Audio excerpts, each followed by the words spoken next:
Hey there, SMITE fans! SWC is right around the corner, and of course with that comes qualifier season. SCC teams as well as the remaining SPL teams are all going to be fighting in order to get themselves into that main bracket in Arlington, Texas on January 12th. But before that, they have some grueling competition to go through. Across 2 weeks in December, the 7th through the 9th and the 14th through the 17th, we'll be heading down into the SCC for online qualifiers, first in Europe, then in North America. Our challenger teams will be joined by 2 open circuit teams in order to fight for their right to go to the SWC group stages on January 4th. Across 4 days, these 8 teams per region will compete in 2 double elimination groups in best-of-3 matches. After a grueling weekend of tough competition, the top 2 teams from each region will move forward to the group stages on January 4th, joining the Hounds, the Gladiators, and our other SPL teams from the playoffs for the rights to go to the SMITE World Championship. So let's go ahead and talk about group stages. The SCC Championship teams are going to be joining our 4 SPL teams in order to qualify for the SMITE World Championship in January, just a week later. After these teams finish their fight through the bracket, they will be selected by our 4 SPL teams from the playoffs in November to determine where they stand on that bracket. After that, everything will be about the SMITE World Championship live in Arlington, Texas on January 12th until we crown our champion on the 14th. There's a lot of excellent competitive SMITE on the horizon, and I hope to see you there for every single minute of it. So make sure you're following us on Twitch, on YouTube, and of course all our socials in order to know when to watch and where to watch. But until then, my name is Gormizer, and we'll see you through the qualifiers.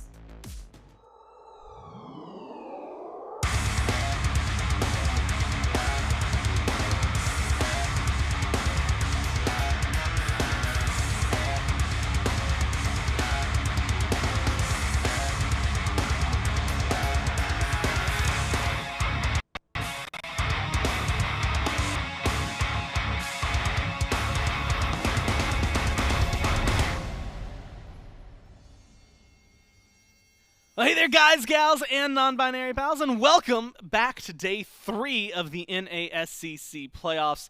I guess it would be day 7 of the total just general SCC playoffs. Last week, we knocked out Europe. In fact, you can go to youtube.com/SmitePro and check out a recap of that. But for now, you're stuck with myself and Inbound, who are going to be trying to figure some things out, man. We got 2 teams getting eliminated. We're going to start Group C today, a whole lot of fun.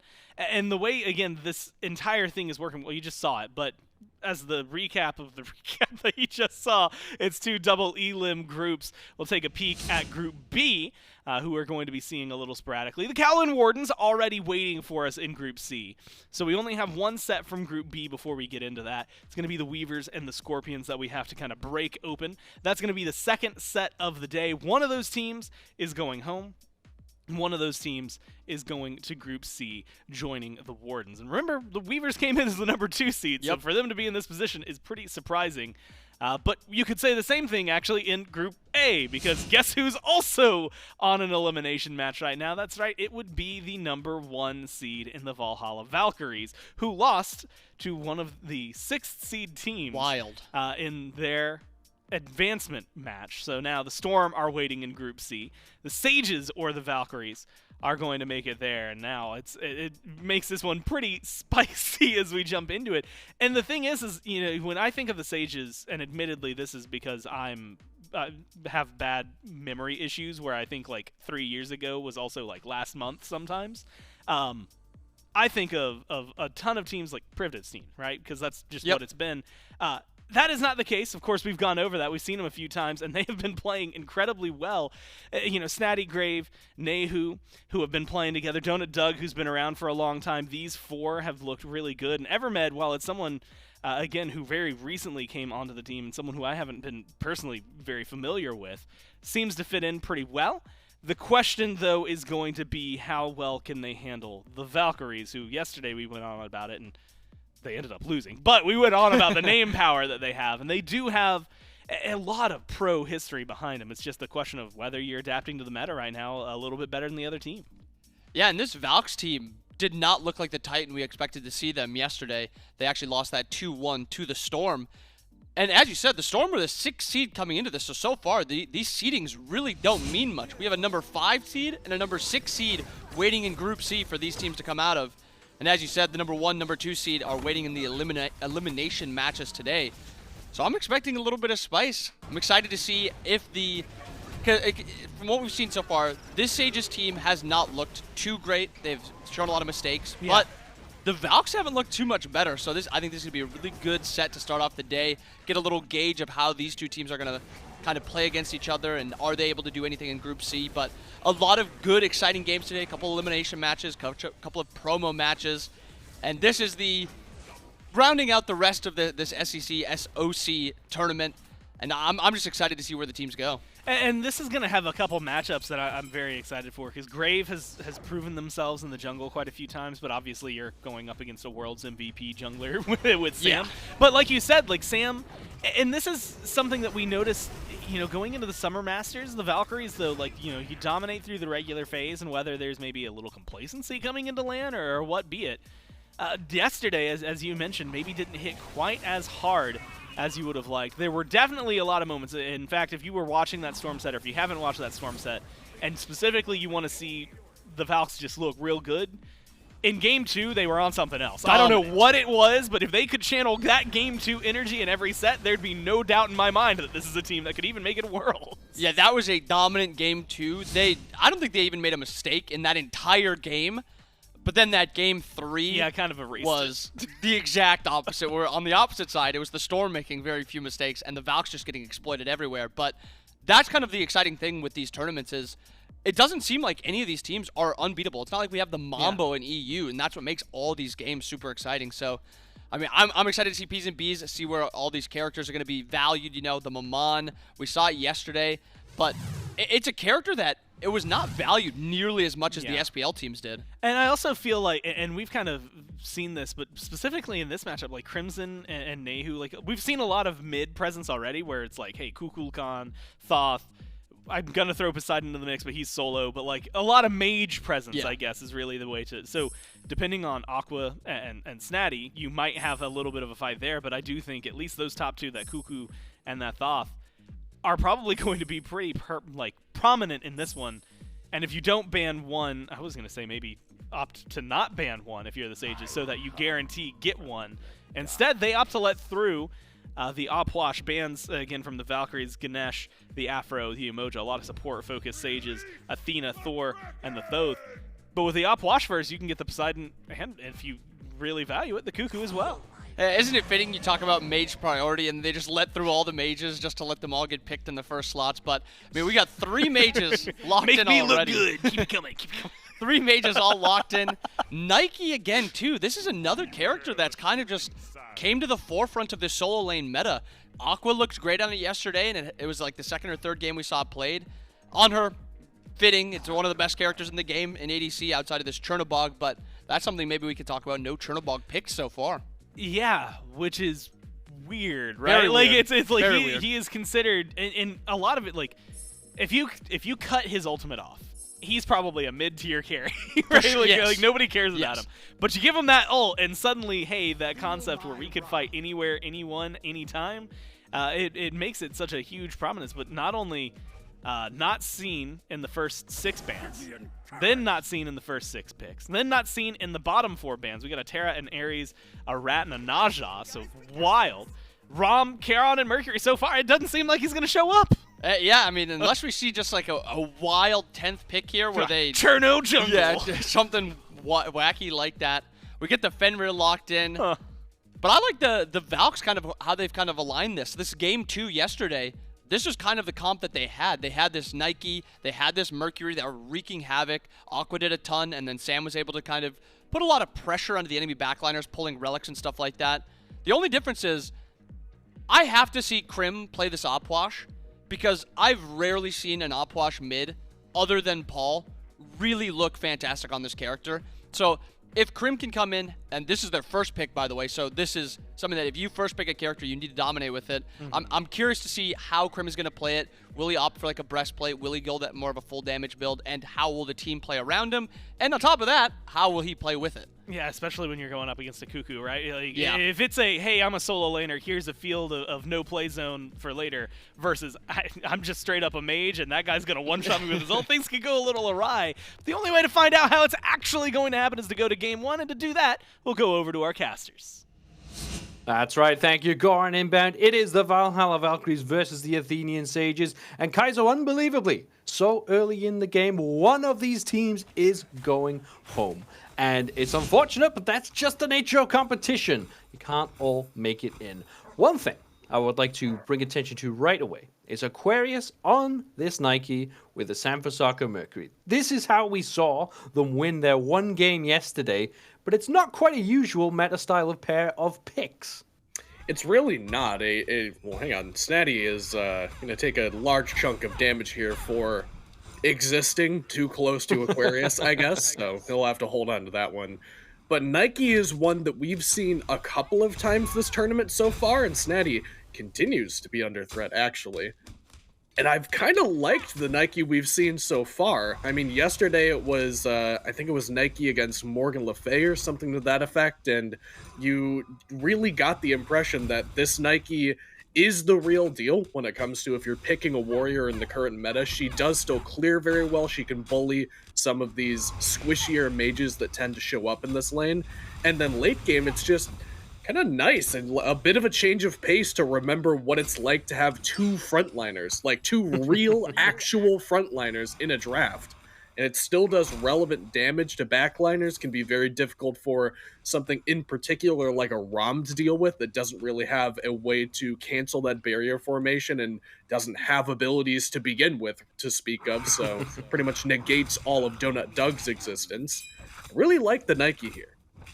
Yeah, and it's worth keeping an eye on how it will develop. Like you said, this is parts of the composition that actually got Valkyries their win yesterday, and unfortunately the only win we've gotten to see so far, so not too surprising to see them head on back to it. But one of the ways that game did start was at a relative easy pace, aside from Sanford showing up on this right-hand side onto the solo laner.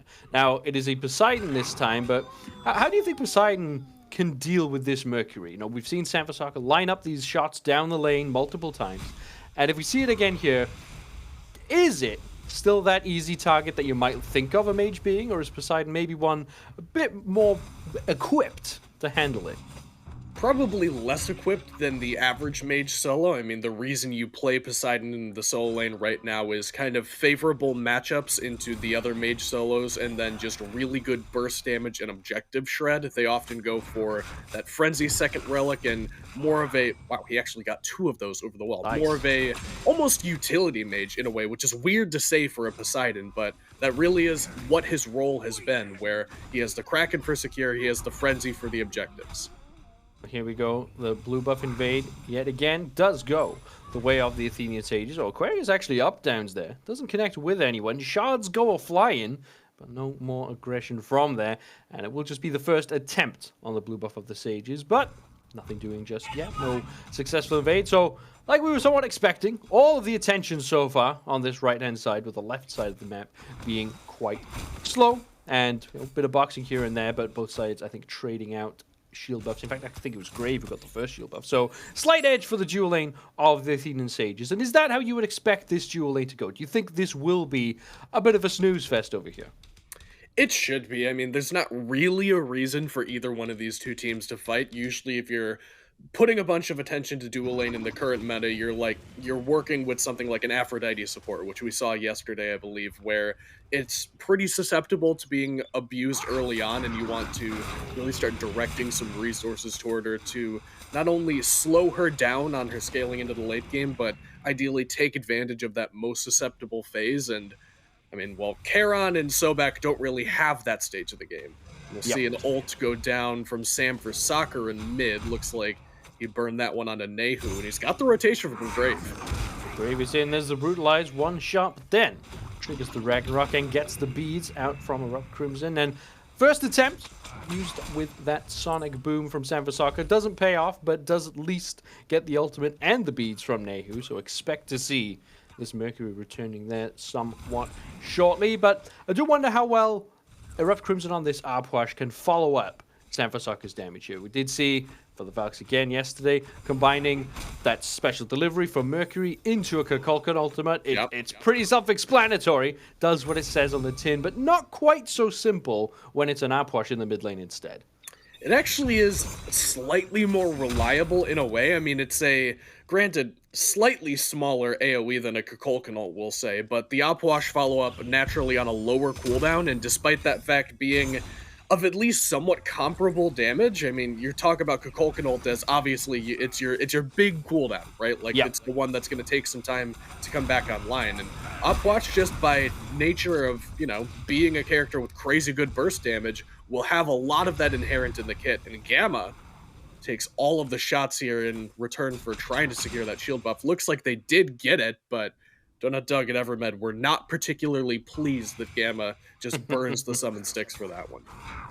Yeah, shield buff did go the way of the Sages. Might actually turn into, though, a purple buff invade. And yeah, Evermed looking to put the pressure on it, uses the charge spray. Wowy drags the buff all the way into the tower, and that will be that. Grave steps up high, and Sanfasaka rightly punishes them for it. But looking at these two junglers here, there's again a jungle buff rotation of the blue buffs, just going to who they should be going to, right? The respective owners pick up their respective blue buffs.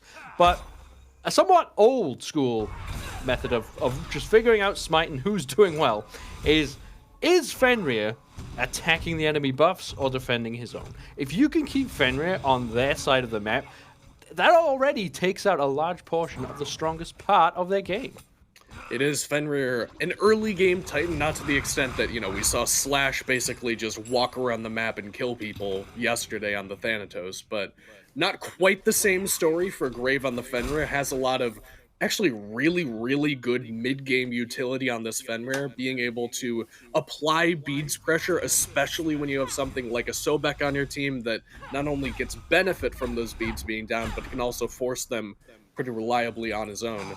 As long as Grave is involved early and often, that's going to be an optimal look for the Athenian Sages. So you're totally right that the Valkyries slowing him down is a pretty big thing. I mean, you don't want him to be pressuring your buffs constantly, as Sam looks to pressure a buff over here on the left-hand side. Evermed could have been in trouble there, but Sam a little bit off the mark with that special delivery, and it's actually in the right lane that we're going to see first blood. Looks like Grave made his way back over here. Ragnarok on cooldown. I think you can assume how that one went. Yep, tends to be pretty self-explanatory. Ragnarok's on cooldown, ton of damage out from Poseidon as well, and that will just be that. So finally the first blood on the map. It's taken some time to get there, but while this has been going on, look at the gold differential between these two teams. 2,000 gold just after first blood. Where has that come from? You know, we've seen decent shield pressure or shield camp pressure from the Sages. I think they've got the majority of them so far, but you know, 4-1 on the totems in favor of the Sages as well. That's quite a significant gold lead to just sort of passively accrue here. Looks like about 1,000 gold in the lead here for Snaddy over Aquarius, which that'll happen if you're credited with first blood naturally, and your enemy lane opponent will end up losing a little bit of that farm as well. Then about 500 as well for DonutDoug in favor of Wowy, and for Grave in favor of Sanfasaka, which not super surprising, just because the Fenrir obviously a better early game character than something like the Mercury, who hasn't gotten involved yet, and we'll see DonutDoug ulting to try to defend his own purple buff invade. Evermed will go lurk under the waters, and this is a weird engagement, Judas. Been very weird. It started strangely, it's continued just as strangely. Just a couple of ultimates burned there from the Sages, but at the moment, nothing too much happening. I think there was a pluck attempt from Evermed onto Sanfasaka, and if that had connected, we did see DonutDoug in the sky, ready to rain the snipes down. But, you know, that might well be where a lot of this lead has come from. You know, we've seen that purple buff contested pretty much since it started respawning. See Sanfasaka maybe looking at making a play onto Nayhoo, but Grave here to play bodyguard will prevent that from happening. Use the Unchained in place. Sanfasaka charging the ult. Nothing happening still, and again, passively, the Athenian Sages taking a lead. This mid lane is not one that you're likely going to want to keep an eye on, because we've seen a lot over the last couple of days of these NA mid laners tend to just hate each other for no discernible reason and just box to the death just because they're near each other. That seems to be the general theme of the last several days, but Unfortunately for the viewers at home, Nayhoo on the Kukulkan and Krim on the Puch, not likely to be particularly involved early on. I think that both of these guys are going to be pretty satisfied with just chilling out and farming up as Aqua dodges a Kraken and now has to contend with Grave. Ooh, yeah, the jump was down, but does use that Sentinel Zeus just to dissuade any more aggression. Grave, I think, had already opted out from that tower dive, but just in case, Aquarius keeping all of the aggression at bay. But again, it doesn't seem to be too problematic for the Sages to do that. You get some big cooldowns off the board. Yes, we did see a Poseidon Kraken go down, but already has plenty of cooldown in the build. Means that's not going to be too much of an issue. Sanfasaka now gets a flank onto DonutDoug, holds them in place. There's the summon sticks, but it's not quite enough damage. Connecting that, plenty of setup, not enough follow-up. Shout out Summon Sticks, by the way, being the name of that ability, which I'm pretty sure, Judas, throughout all of the SCC, I called it Stygian Surge more often than not, and DonutDoug is getting surged on. Getting surged on, there's the Desert Fury. There is the Major Lock to finish it off. Now Gamma plucked into some trouble. Good body blocks there just to slow down the retreat of this Charon. It's good damage. It's going to be enough damage. Now it will be, because Nayhoo has arrived and put the finishing touches on that. Support for ADC, not always the trade you're looking to make, but the Athenian Sages looking to turn it into a little bit more. The Valks can't defend. The Sages get some stuff after the stuff. And pretty good there from the Valkyries, despite the fact that they do lose the purple buff on the back end of it, because like you said, you trade your own support for the enemy ADC, and it's DonutDoug specifically, who is 2 levels up, by the way, on Wowy on this Anhur, which is no small sum. The Athenian Sages sensing an opportunity that the rest of the Valkyries are not here, will go ahead and grab this Gold Fury uncontested, and just expand that gold lead, expand that experience lead a little bit further. I was gonna say it wasn't bad for the Valkyries the way that trade went down, because, you know, you've got Sam for Soccer, who just wants to scale into the late game, has the Rage online, finally gets his first stack on that one, which is pretty meaningful, want to get that stacked up as quickly as possible, but if you're giving up a Gold Fury on the back end of it, then it feels less worthwhile to end up trading support for ADC. And I feel like the desk has talked about this a number of times, where these more experienced teams just seem to out-farm you every single time, which is why it's surprising that the more experienced team is getting out-farmed this hard. Sonic Boom in, there's the Summon Sticks yet again, Grave in some danger. Evermed thrown back onto the dance floor, will manage to retreat from that beacon, and it looks like good retake from the Valhalla Valkyries should net them their own beacon. And yeah, like you said, normally you'd see a more experienced team just pull ahead passively, but certainly not happening here. And I do wonder, Kaizo, you and I both watched plenty of the NASCC. I mean, we should have. We were the ones casting it. We had to. It was our job. Yeah, exactly. We didn't have a choice. We had to watch these games. But the Valkyries never seem to struggle in those games. No. They only dropped one game. Funnily enough, I believe it was to the Athenian Sages. So maybe we did see them struggle against the Sages. But they always seem to just be a couple of steps ahead. What do you think they're doing differently here? Have you noticed anything changed up from the Valkyries? Or are the other teams just playing well into them? I think it's a little bit of the latter. I also think that a word that I would probably use is perhaps complacency for the Valkyries, because these teams like the Sages are hungry. Like, these guys, as the Sages, in fact, are hungry for a Pyromancer, which they will grab there. These teams, these SEC teams, even obviously some of the top SOC teams, like we saw the Storm yesterday, they're so incredibly hungry for this opportunity. They've felt like they've been at the top of their game for a long time and felt like just that opportunity was never there, where we're incredibly good, but nobody's giving us a shot to show ourselves. And they finally, in this tournament, get that opportunity that they've been looking for, and have probably put in just countless hours of scrim time and practice and theory crafting and draft theory. I don't get that same vibe from the Valkyries. Obviously, I don't know what goes on in their bedrooms at night. They could be, you know, sleeping, staring at a tier list for all I know, but I just don't feel it from them. Oh, Snaddy feeling the pain from the Valkyries now. Got 2 at the front of their lane, and Gamma looping around behind. Nice root comes down. Sanfasaka will get the kill, and Aquarius will get out alive. That's more like it for the Valkyries. Active on the map. Still plenty of gold down, though. It looks like the Athenian Sages looking to counter out that aggression on the right-hand side with some aggression of their own on the left-hand side. Wowy, though, 6th sense, maybe an eye in the sky, smells it out and looks to back on away. Yeah, he doesn't want to step anywhere near that. Does have a ward actually, as it would happen on that bottom of the shield buff corridor. So probably knew that Grave was lurking, and you'd see him actually. The rest of the Valhalla Valkyries are pretty well aware of the fact that he's looking for some trouble down here, but won't let him find it. Now it's an Erendite finished off for Samfursaker, who it is pretty relevant, Judas, that he's the one that has the only 2 kills for the Valhalla Valkyries. The Sages have spread out those gold bounties a little bit and put on the mid laner and the solo laner, but it is only Samfursaker that is credited with those kills for the Valhalla Valkyries. And if you had to pick one guy on this team to be giving that to, not only would you just pick Samfursaker probably without even looking at the god he's playing, but certainly helps that you're getting your late game hyper carry to the late game as quickly as possible. It's not all doom and gloom here, despite the fact that they are pretty substantially down at this point, just passively by farming the map not as well. They do still have some incredible late game scaling to contend with if you're the Athenian Sages. You don't want to let them get there for free.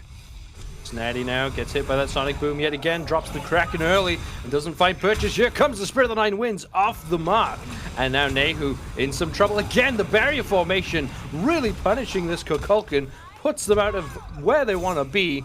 Does not get the kill yet, though. Some more aggression from the Valkyries yet again, grouping up and might look to turn this into a Gold Fury. They're going to group up around there. Oni Fury is warded, or at least the oracles are had by the Athenian Sages. So DonutDoug, if nothing else, will get a shot at this one. Yeah, going to go to the sky right about now, is ready, laying up the shots, firing them elsewhere, just to get ready for this third shot coming in, has to use it early. Oni Fury very, very low, but it gets dropped. While we picked up by Grave. Nayhoo in more danger. The Valkyries do get the objective. Trade out Samfursaker in the meantime. Now Grave looking to retreat through the sky. Goes Aquarius as well, but does get stunned out at the bottom of it. No more can the Valkyries chase. They get one, but they trade out this Starman. I feel like I missed something, because I just looked to the side to see what DonutDoug was shooting at, and then I looked in the pit again, and Nayhoo with no beads and no Aegis is standing on top of the Gold Fury. And there's no, like, major displacement for the Valhalla Valkyries. I didn't see Aquarius push him in there, for example, so a bit of curious positioning there from the mid laner with no relics, but despite that fact, the Athenian Sages, even after Judas losing a couple of members and losing the Fury, they were far enough ahead that they are still ahead. But I think that if you're the Sages here, you're probably thinking to yourself that we need to clean things up, because it's been very, very good up until the last couple of minutes, and then you gave this Valhalla Valkyries team a window back into the game. It's now 4 stacks in the Rage for Samfursaker. They're going to grab this Pyromancer here again, which a second Pyro Bomb in 18 minutes is a fantastic pace for them. But you don't want to give many fight opportunities like that last one to the Valkyries. The sooner that you can get this Mercury online if you're a Valks fan, the better it is for you, and the more likely they are to be able to fight back even, despite the fact that they are relatively far behind, even despite that last fight. Yeah, we've seen this sometimes from some of these teams where they will be down a significant amount of gold, and then they just decide, you know what, let's just play as if we're equal. And then all of a sudden, the doors start opening. We saw Samfursaker use that Sonic Boom aggressively 3 or 4 times now in the last couple of minutes. So more activity, like we'd mentioned. Maybe now, feeling like with that Erendite built up, they are at the power spike that they'd like to get to. And actually getting to see Aquarius involved. You know, we mentioned the laning phase being one of the key points for this pick, such as Poseidon or just these other mages. But now that we are out of that stage, we're able to see these solo laners rotate, really starting to see the impact of this Nike. And they're going to have to keep an eye on the Poseidon in particular, because he just now picked up that Frenzy, or at least just now upgraded it. He's already level 17, so he's had it for a good bit, but this Frenzy upgrade is the one you really got to worry about, because that's what makes this character so good in the solo lane. You can just walk, what is it, 6 feet, maybe 7 feet over to the Fire Giant pit, and then if your enemy ADC is not accounted for, you can just take that for free. Oh, there we go again. Ults traded by the junglers. Crimson fighting in those emptied crypts, but taking a lot of damage in the process. Nayhoo steps up, cannot connect with the ultimate. Grave out of this fight. Aquarius into this fight, chunking down the health bar of Evermed. There's the knockup. There's the push again. ErupTCrimson gets another detonation. Now Snaddy makes their way in, has to quickly make their way back out. Gamma gives chase, roots them in place. Can't do any more than that, but that's 2 quick kills. The Valks are looking at this Fire Giant. Sages just seemed to think that there were fewer numbers there, and the Valhalla Valkyries come out of the woodwork and provide some additional support. And now, as you mentioned, contending with this FG, it's already half HP, but members of the Sages are nearby. Nearby, DonutDoug up to the sky, starts firing off some shots. That Astral Barrage has gone a little bit too early again, though. And instead just helps out with the speed that this gets cleared down. Does go on all 5 members of the Valkyries. Valkyries with a very sudden turnaround, Kaizo. A flip has been switched, and now this is the team that we recognize. A flip has been switched. That's I right. like that. That's adorable. You are right, though. Like, you're totally correct about that analysis, regardless of how you say it or how you could have said it. The British way. Yeah, the British way, we'll say. It's just a completely different team for the Valkyries. They were pretty content to just chill out and let the Sages do their thing. They lost a lot of farm into towers, were getting a lot of that neutral farm denied early on. But ever since they got that first kill or 2 under the belt of Sam for Soccer, they've been fishing for these opportunities with a little bit more success than the Sages.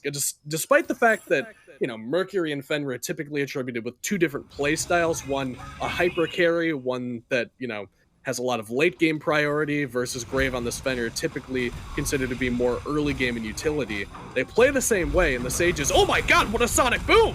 What a sonic boom connects with almost everybody, and the Sages now forced to retreat. I'm not sure what they were doing there in the first place.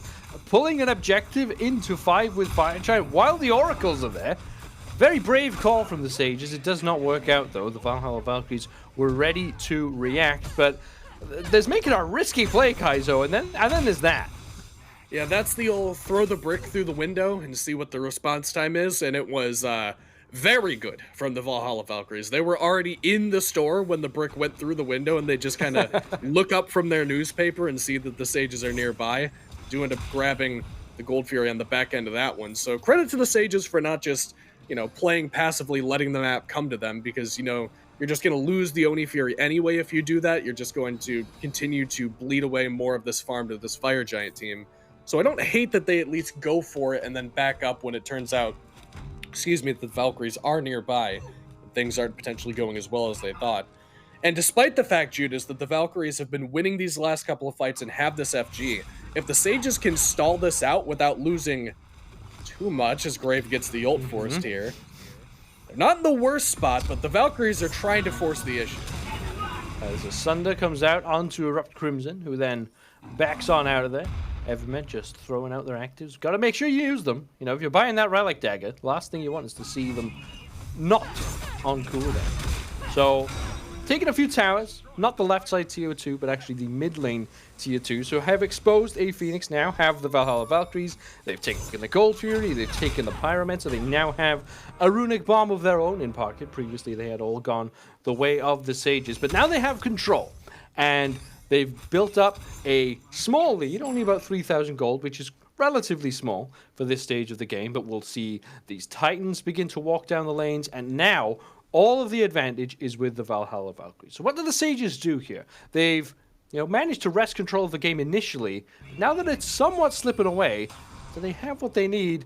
Sam for Soccer just wants to get back to farming a bit quicker, I guess. Yeah, wow, that's an interesting one for sure. But the Sages, to answer your question, need to stay grouped a little bit better. They've lost a couple of these key engagements off of getting picked early on. It's been Grave and Nayhoo primarily trying to play a little bit too aggressively, lacking some vision to know where the rest of the Valhalla Valkyries are, and going for what they believe to be a pick on an isolated member when the rest of the team was nearby. So either better ward coverage could help them out with that, and I think that it kind of just goes without saying that as you group around this FG pit, you're likely to have some better coverage on the map to know where the Valhalla Valkyries are going to be at. But in addition to that, they do need to do a better job of sticking together, because Sam has been getting really good value out of this ultimate in a pretty unconventional way. Usually it's a team fight cooldown, but he's kind of just been using it to isolate one guy and pick them, as he tries to do to Grave here, gets the blink and the special delivery, but Grave just pretty comfortably jumps over the wall. Sam's ult is coming back up there, and he's got Aqua on the cutoff. Aqua gets the cutoff, will put a little bit of decent damage out, follows up with a leap, but will not be able to close enough of the distance. It does appear like Samphasakur is ready with that ultimate, looking for the angle, but will not find it just yet. Now, the Fire Giant is spawning, but the Valhalla Valkyries instead opting to take down this Chaos Titan and cede some territory over there. I think this is where the Sages need to do. They need to respond. It looks like they're heading to the Fire Giant themselves. They've got a decent amount of time to work with. It depends when this one spawns in. Looks like it should be pretty soon. Keep in mind, they've got that great burn with the Poseidon, the Frenzy, also a tool that they have available. This is going to go down fast. Yeah, they're burning it. Already half HP. Here's Gamma. There's a runic bomb. There's everything thrown down under the sun. And there's the Athenian Sages do take the big objective. And they take the life of Gamma as well. Now Grave leaping over the wall to safety. The Valkyries not quick enough to react. Still in that other store. But Athenian Sages hit the store on the right side of the map. Kind of shocked that the Valkyries just weren't in position for that, because it felt like the Athenian Sages didn't have a whole lot of good aggressive options other than just hanging out at the FG pit and seeing if the Valkyries were going to be there or not, as Grave jumps on Aquarius and does about half of his HP, stopping his back. Sam is nearby, but Grave should be okay. The Valkyries let one slip, and that's, you know, we talk about it with double ADC compositions that have a Fafnir or an Amaterasu as being these good objective burn compositions where you really need great ward coverage. You can't lack vision or lack information of where the enemy team is on the map because they can just sneak away an objective like that. But I think Poseidon needs to be in that conversation as well for a character that really does an excellent job of facilitating that kind of opportunity. It wasn't even the Kukulkan ult, by the way, that secured that one. I'm not sure what ended up sticking that one away for the Sages, but doesn't matter regardless because they've got it now when they're at this T2. And they have the presence of the map now. They have wrested back this control, and we were discussing a while back, Kaizo, exactly what the Sages should do to find their way back into this game in this way. And well, the one box we didn't tick was actually just the one where the Valkyries make a mistake. You know, I wouldn't say it was a problem to go for that Titan on the left-hand side. You know, you don't want those clashing when you can make use of that resource later, but really didn't respect that the Sages could just do exactly what they did. And yep. I mean, even with the vision of it from Gamma and from Aquarius, they just didn't have enough there. So now the Sages looking to do a similar move, sweep down these towers. Grave gets a leap in onto Gamma. Aquarius leaps in response. Gamma locked in place, gets shut down, but there's the Grave return kill from ErupTCrimson from the Grave. Now up to the sky goes 1-2 shots, finds Samphasakur, and now it's 2-for-1 trade. One Fire Giant off the map, but the Sages keep pushing forward.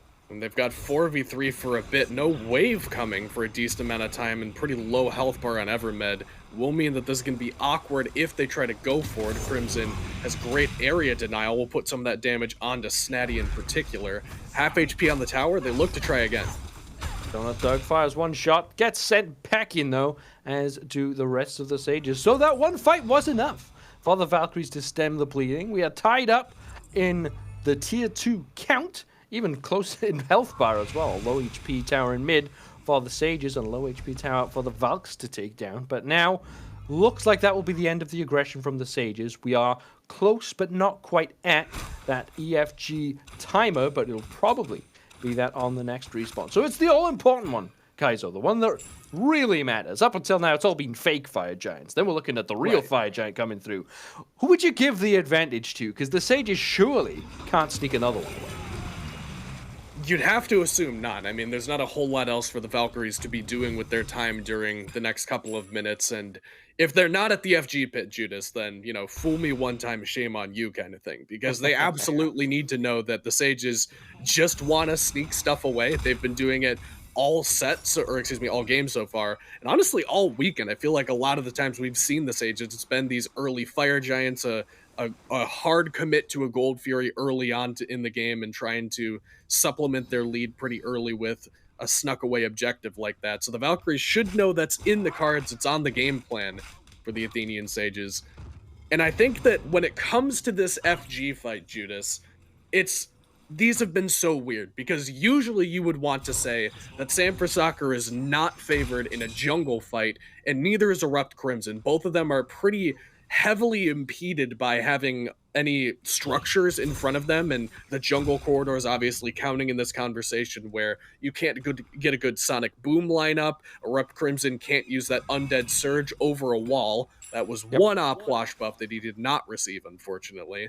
So it is a bit of an awkward engagement for the Valhalla Valkyries, but at the same time, the Sages just haven't really been impressing so far in these team fights. They've gotten some excellent picks, don't get me wrong, but when it comes to grouping up 5v5, it feels like they're making a couple of missteps, and some of that comes from exactly this, grabbing Gamma. Gamma taken down. Oh, Sanfasaka dashes through to the back line. Does save the life of their support, but can they save their own life? Special delivery will deliver a Fenrir along with it, for courtesy of that brutalized. But that will be that for the time being. Couple of ultimates used, but no relics. Relics across the board. Wait. Almost all the way up. But Judas, you spotted something out. What's up? take a look at the builds here. I was wondering why you're grabbing Gamma. He's basically a mage. He's got 2 penetration items in the build. Oh, the Sages pull the Fire Giant regardless of that fact. Aquarius and Gamma, the one's diving back. Gamma does take a lot of damage. Sanfasaka finds the angle they want onto Nayhoo, but does not manage to get the kill. There's the Spirit of the Nine Winds paying off. Aquarius cleans up the kill, then falls down themselves. A killing spree for ErupTCrimson as they charge forward 2 for 2 in the blink of an eye. Fire Giant still stands tall. Sanfasaka got deleted by that Spirit of the Nine Winds, and Aquarius got an excellent penetration there to the backline, but it's very difficult to actually make that kind of space when you're working with a health bar that's already limited by a Kraken. Unfortunately for the Valhalla Valkyries, that was a large sum of damage that he could not just face tank and continue to walk forward. Shoutouts to the rest of the Athenian Sages, in particular Grave, for landing the kill onto the Soul Laner at the end of that. And the Sages, once again, Judas, just continue to pull these objectives and force the Valkyries in, that's not unusual for around these Fire Giant fights. That tends to be the way that you have to play them if you're dealing with a trepidatious enemy team that doesn't want to give you the fight that you're looking for.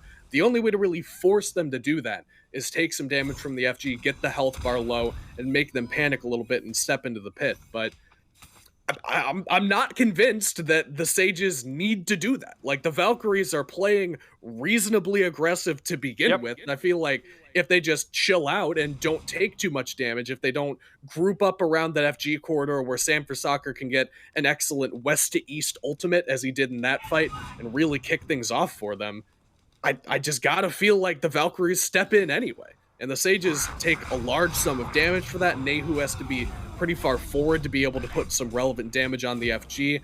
Beads coming up in about 30 seconds, so not likely to see an engagement until that relic is back online. But I'd like to see the Sages play a little bit more carefully and a little bit slower around these objectives. You can tell that they want to just, get that threshold into the next stage of the game where they can start up sieging and they can have that advantage. But the Valhalla Valkyries have not been giving it over for free.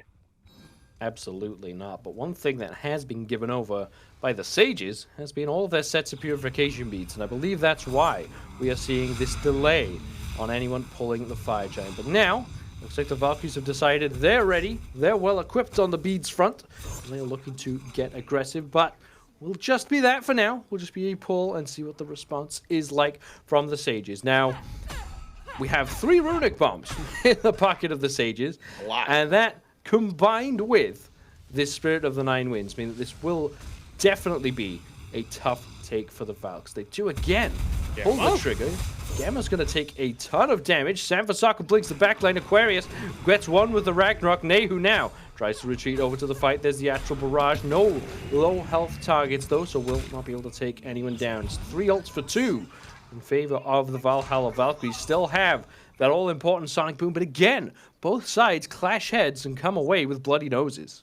And kind of indicative of the build path there for Gamma, where he steps up like, a normal support, tanking the FG, trying to frontline facilitate an opportunity, but because he went Divine Ruin and Spear of Desolation toward the end of the build, he's not really as tanky as you'd expect from a support at this stage of the game. Sentinels is a crazy item, Judas, that doesn't get talked about enough for how many protections it gives.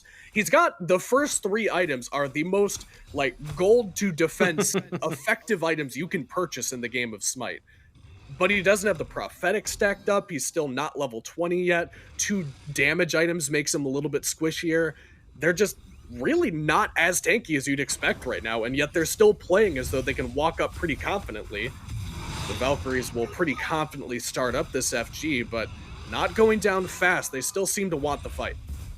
Well, gone are the days of 2 frontliners, I guess, Kai. So even with a warrior in solo lane, you still don't get a tanky guardian coming out from support. But again, it's interesting now that the Valkyries are the ones who are trying to goad the Sages in. It had been completely the other way around previously. And now the Valkyries are the ones who feel like they should step up, but I'd still give the fight in favor of the Sages.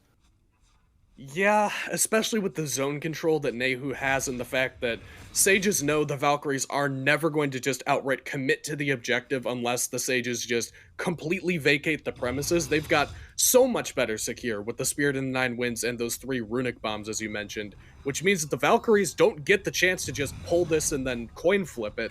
They lose that coin flip every time. It's a weighted coin, Judas. So they know that they have to try to find a fight before the FG gets low. And finding that avenue has not been easy for the Valhalla Valkyries. The Sages, despite playing aggressively around these objectives early on, have been playing much more disciplined, much further back, and just waiting for the Valkyries to make a mistake. They have made a couple of mistakes so far this weekend. That's why they're down here in the losers bracket to begin with.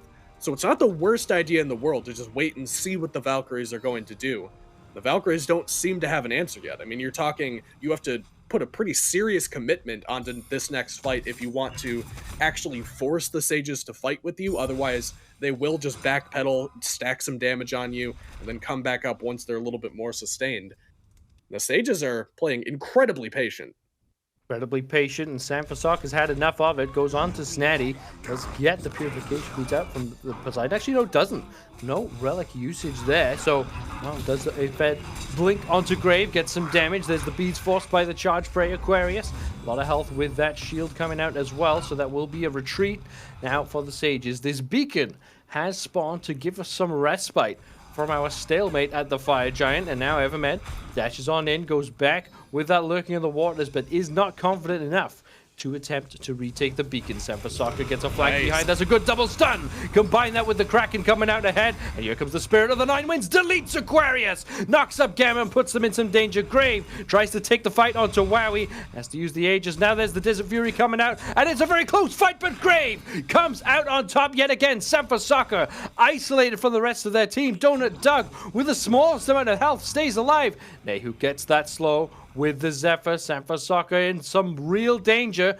The rest of the Sages want to back. They don't want this fight because everyone's low health. No one wants to fall down, but that will be that. Grave gets another kill, and the Sages take a great fight. Some of the smartest backliner relic usage I've seen in a while from the Sages in that fight. First, we saw DonutDoug go up into the Astral Barrage to try to deny some of the damage follow-up from the Valhalla Valkyries, but gets one shot off and realizes, oh, I've got fleeting breath on me and I'm taking tick damage. So he lands early after one shot from the Astral Barrage so that he can use the Aegis on the tick damage. Otherwise, he would have taken a spill in that one. And then Nayhoo just forces Sanfasok to interact over there on the left-hand side, knows that he can't walk away because the Whirlwind was there, and his only play is to try to trade one life and fight his way out.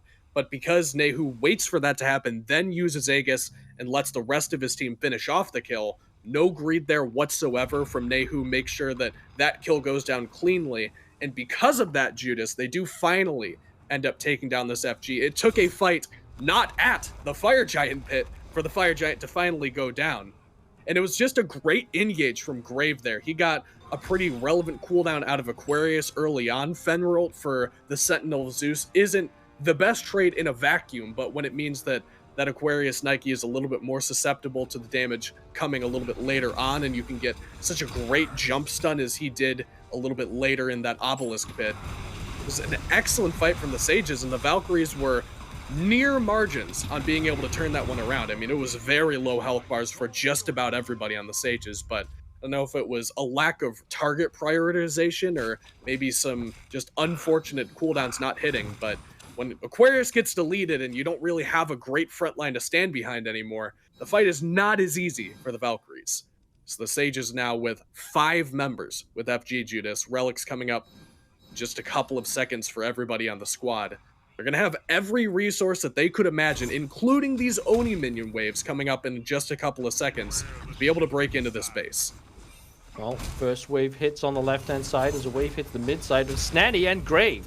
Both combine to take down that mid Phoenix. So already, one bird off the map makes this defense a lot more difficult. There's the Astral Barrage onto Wowy. Sends this Anhur back to base. Gamma uses the Summon Sticks to try to get some space. Nayhoo in some trouble again from Sampasaka. Aquarius follows them up. There's the Spirit of the Nine Winds yet again. Sampasaka must be sick of the sight of the Spirit as charging forward comes Grave. Low health, doesn't care. Still wants in even further. The Valkyries sent packing all the way to base. Have they bitten up more than they can chew? The look at the very low health bars for the Sages. Grave still doesn't care. Minus 200 HP does not matter. Just wants to get in and get more kills. The Valkyries lose another 3, and they might even lose this final Phoenix. Another clean fight from the Sages there, even in the face of that Stygian surge I said it again. Summon Sticks from Gamma Judas is what that ability is called, alongside the Sonic Boom from Sampasaka. They managed to turn around the damage in a great ult from Nayhoo. They're not done yet. They want this tight. Looking to end this game as early as they can. Evermed takes some damage. Here comes the Spirit again. Just deletes the health bar of the Titan in 40 minutes. But in a blink of an eye, the Titan falls down. The Athenian Sages take a 1-game lead over the Valhalla Valkyries, who now have their lives on the line. They do. Back against the wall now for the Valkyries, and the Sages played a fascinating game there, where it was so fast-paced in the early game. They farmed incredibly well in the early transition into the mid stages, and they took one stumble, or actually, I guess, a chain of stumbles in the early to mid game. And then from that point on, it was just clean, very clinical Smite. They didn't play too aggressively. They didn't overexert themselves. They basically forced the Valkyries to be the ones to initiate these fights. And more often than not, the Sages ended up coming out on top of it. I love to see these adaptations during the game from these teams, and the Sages 100% made the perfect one here. Well, the Sages on the brink of yet another upset in this tournament. Can they round it out, though? Let's find out after this break.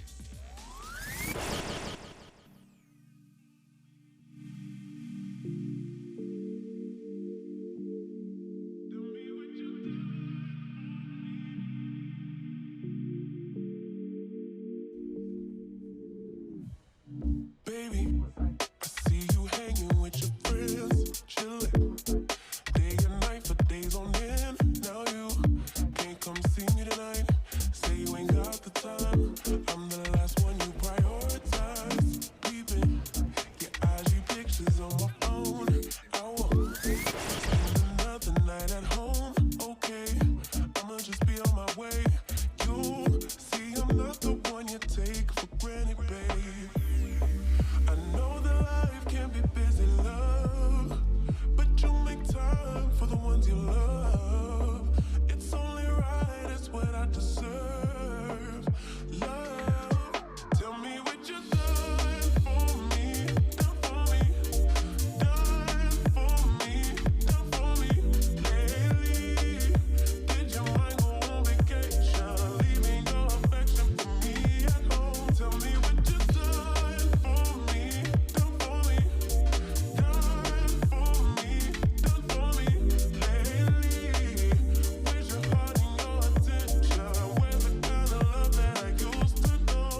That's right. Worlds now less than a month away, January 12th through the 14th. These teams are playing for the qualifiers on January 4th, of course, to get there, and that is their primary goal. But whether you're going to be there, whether you're going to be at home, you can rep the World Championship that's coming up, whether it's your favorite team or you just want to celebrate SMITE and the SWC going into Season 10. The merch is now available. shop.hi-rezstudios.com/SWC. If you're going to be there, you can wear it, be part of the crowd. If you're going to be at home, you can wear it. Send us pictures of you wearing it, and then you can also be part of the crowd, and of course, everyone at home. It's going to be a lot of fun, so hopefully you're going to be tuning in January 12th through 14th to watch, and hopefully you're going to shop.hi-rezstudios.com/SWC to pick up some of that merch. But it's Gormizer, it's inbound, and in a how much of a surprise? In a surprise, nonetheless, because the Valkyries, a team that seemed untouchable coming into this. It was they lose game one. Yeah, it was a weird game, I think is how I would classify it as. The early portion of the game is, for some reason, all Sages. Like, it's just all them. They're not really winning that many fights, but they're just out-farming that mid and early portion of the game. First Fire Giant, though, however, goes towards the Valks, but they don't really do enough with this Fire Giant. And then after that, the Sages just start taking some fights and just start winning these fights. And if you see how good the late game potential of this Valks comp is, I mean, Opwash, Mercury, I mean, Nike's a warrior solo, so she doesn't scale all too well, but even then, Charon is another very good late game support. And they're just losing these fights. And I think a lot of it was how they fought more than where they fought or anything like that. I think they just played a lot of these fights just poorly. I think a lot of their ADC damage is also not there. And to say going into that game that I was a little worried about Crim on this Opwash, I think that was the only non-question mark I have now going into this next game, where if Opwash is available, pick the Opwash. That was fantastic. Crim was doing so much, but outside of the Opwash, the rest of the picks just did not seem very good, whether it was team fights, 2v2s, 3v3s, and I mean, it says so in the damage numbers. Crim did 35k, the Nike got a good amount of damage off, and then other than that, why is your Charon doing more damage than your ADC and just almost as much as your jungler?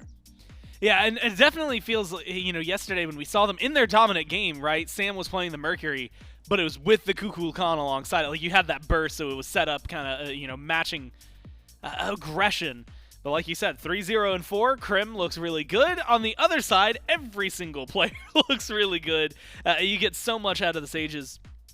And like you said, it was really weird, only because, you know, to see a team do incredibly well in the early game, real not good in the mid game, and then really well in the late game. It's just like something that we just, you know, those are the dark ages. We don't look back on the middle there and just skip over that part. But if you can channel, I guess, either the mid game, the entirety for the Valkyries, or the beginning and the end for the Sages, things are looking good for you. But the win goes to the Sages, and so now they have one on the board and only one more to qualify for Group C, and one more to potentially eliminate the Valkyries. We'll see, again, how all of this shakes out. Picks and bans.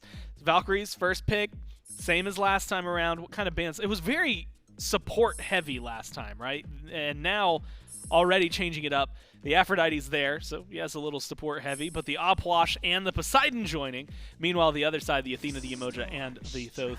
And Kukulkan, something that we had just said looked good for Crim, locked in immediately. Yeah, I'm happy with the Kukulkan, and I think this shift in the bans kind of went from the supports more towards all these mages. And when there's just about one left that's very strong, I think it's like Kuku, maybe Baba, depending on the prio. But that is a little bit more EU-centric. I think the Kuku just has a ton of value. And then taking away Sam's Thor makes a lot of sense also. I think Sam has played well on the Thor throughout his entire career, and I think he's looked really good on it recently too. And if you've seen him play the Mercury, I think you're happy to give that back to him. And something they could go to, although, and we had kind of talked about this yesterday, I think it was, we were specifically talking about Rat Milk, because Rat Milk played Thor. Thor got taken, and so what did Rat Milk do? Rat Milk went to Rat, because guess what Rat does? A lot of the things Thor does. So being able to find some of that balance, but goes with the Sun Wukong. I'm still iffy on him. Not necessarily because of Wukong himself, but I guess it's just, you know, those mages have been looking so good. And I'm looking at the board, Raijin, Morgan Le Fay, like you still have some of those quote-unquote top-tier solo lane mages that are still available, but they opt for a very high Wukong draft. Anhur, Bracken, Fenrir, Naja banned out, Agni locked in, Sages with a little bit of a flex pick, and the Valkyries close things out. Izanami and the Sobek for their draft. Wow. So Pressure. Yeah, it's almost like that they want to win the early portion, and then that mid portion can stay the same, and then just hopefully have a big enough lead going into late game. This Valks comp should dominate just about any lane other than solo, because they picked this tier to kind of mitigate that lane. But Kuku's going to have just free farm in mid, very rarely get pressured, and you're not beating an Izanami in lane. I don't care, unless you're picking Olarun to like match that pressure. Very few gods can actually match that god, so I expect a lot of dual lane pressure. Hopefully Sam plays that side of the map, or if they can, maybe find an early shutdown kill under the tier before he gets a defense item online. I think that's fine also. But play for those shield camps, play through duo, and I think the Valks have a nice recipe here to kind of dominate this game early and transition well into the late game. They need that because they are currently fighting off elimination, so it's do or die for the Valkyries. Not a spot I thought we would be in for our #1 seed, but the only way to find out if they will or won't is to go down to our casters.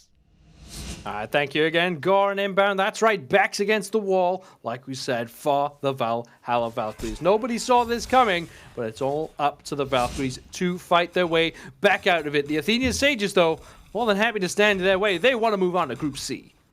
They do. That's the ever critical factor in this tournament, is being able to make it into that C bracket, which is what everybody's hunting down. And I love the changes that the Sages have made here. I mean, I think that grabbing Evermed, got those two confused. Grabbing Evermed, the Ganesh here, is such a good change. I didn't love him on the Sobek. That's what we were talking about during the death segment. I thought that it was fine enough, but I thought that he didn't get quite as much value as you otherwise would have liked your Sobek to have gotten. I think this Ganesh is much more the Evermed playstyle to me. He's very much a backline style of support player. He loves the things like the Ganesh and the Yemoja and these things that peel incredibly well as DonutDoug. Let's get plucked in here. I think the Sages have made some very good changes, taking the Samprasok or Thor away, also a very big one. But I do think the Valkyries as well have made some adaptations that I'm actually very happy with. Aqua on the Sun Wukong is basically the closest thing you get to playing Nike without playing Nike. It's almost the exact same character. And then Krim taking away the Kukulkan from Nayhoo, who looked fantastic on this Kukulkan. I mean, it was one of the best Kukulkan performances I think that we've seen so far this weekend. It wasn't particularly flashy, but did everything they needed a Kukulkan to do every single time. I think Krim is going to be very happy on this pick. Bit of posturing over on this right-hand side of the map. Grave takes a chunk of damage, but sends the Ratatoskr packing. Stun there from Aquarius onto Snaddy. A lot of early attempts here from the Valkyries to get something going. Want to make a statement in this second game. Keep an eye on this for a moment, because at any point, these teams are liable to just go for it. There's a hammer stun coming out from Grave. Doesn't really deal the damage they're looking for, though.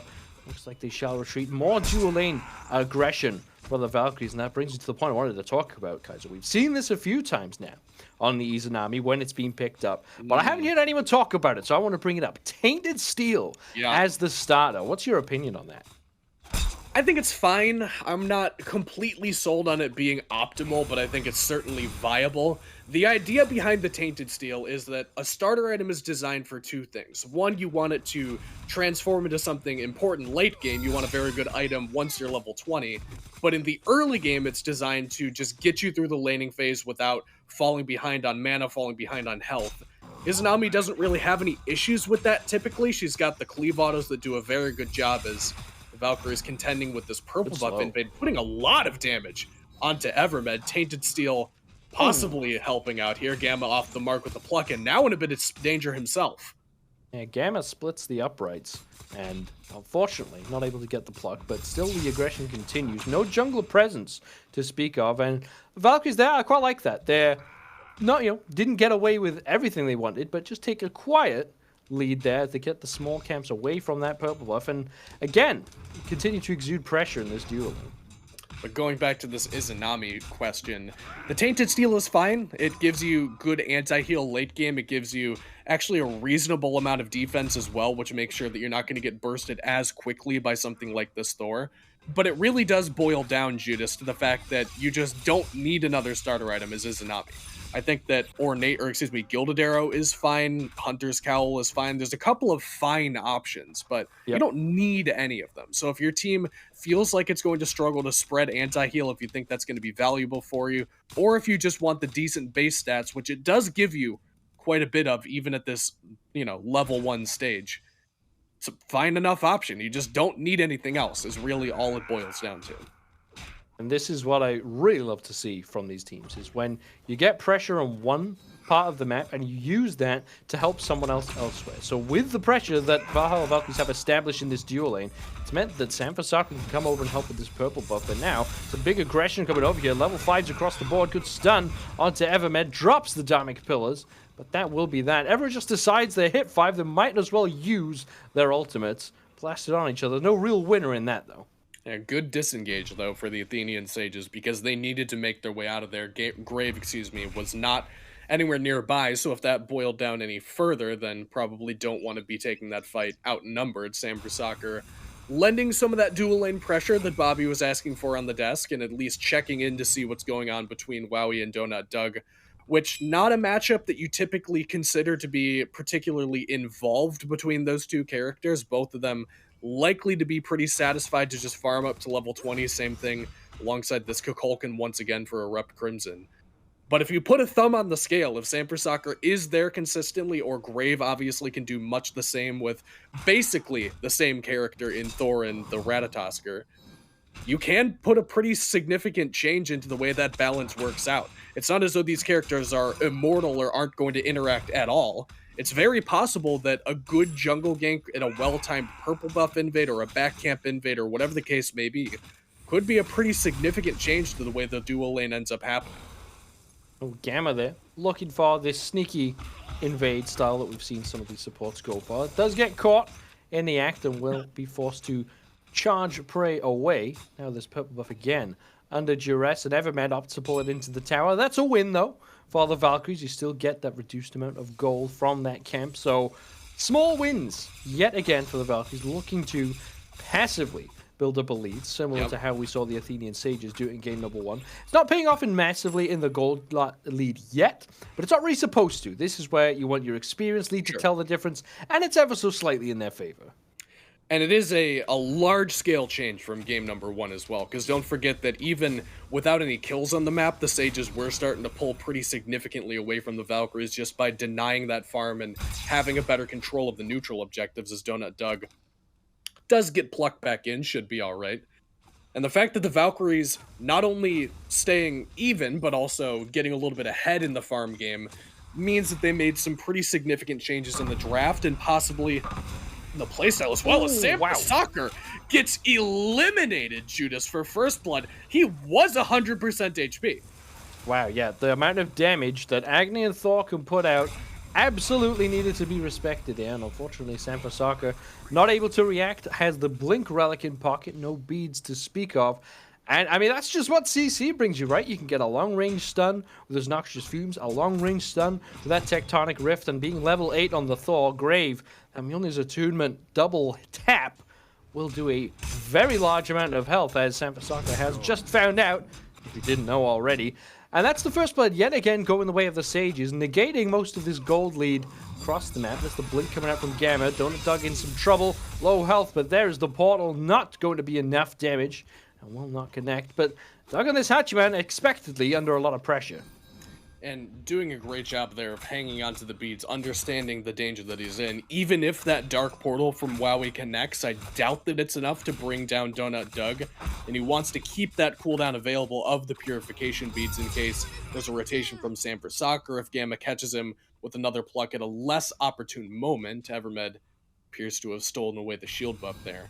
So I like that DonutDoug was willing and at least able to hang on to that cooldown. It does keep him a lot safer and kind of dissuade some further aggression. I mean, you can tell by the ward coverage alone that the Valkyries want to play on the dual lane side of the map. Oh, yeah. That's what Inbound was asking for on the desk, and that is their very clear game plan, is they have everywhere around this purple buff warded up, and they've already got Sanfasaka at least flirting with the idea of making his way toward it.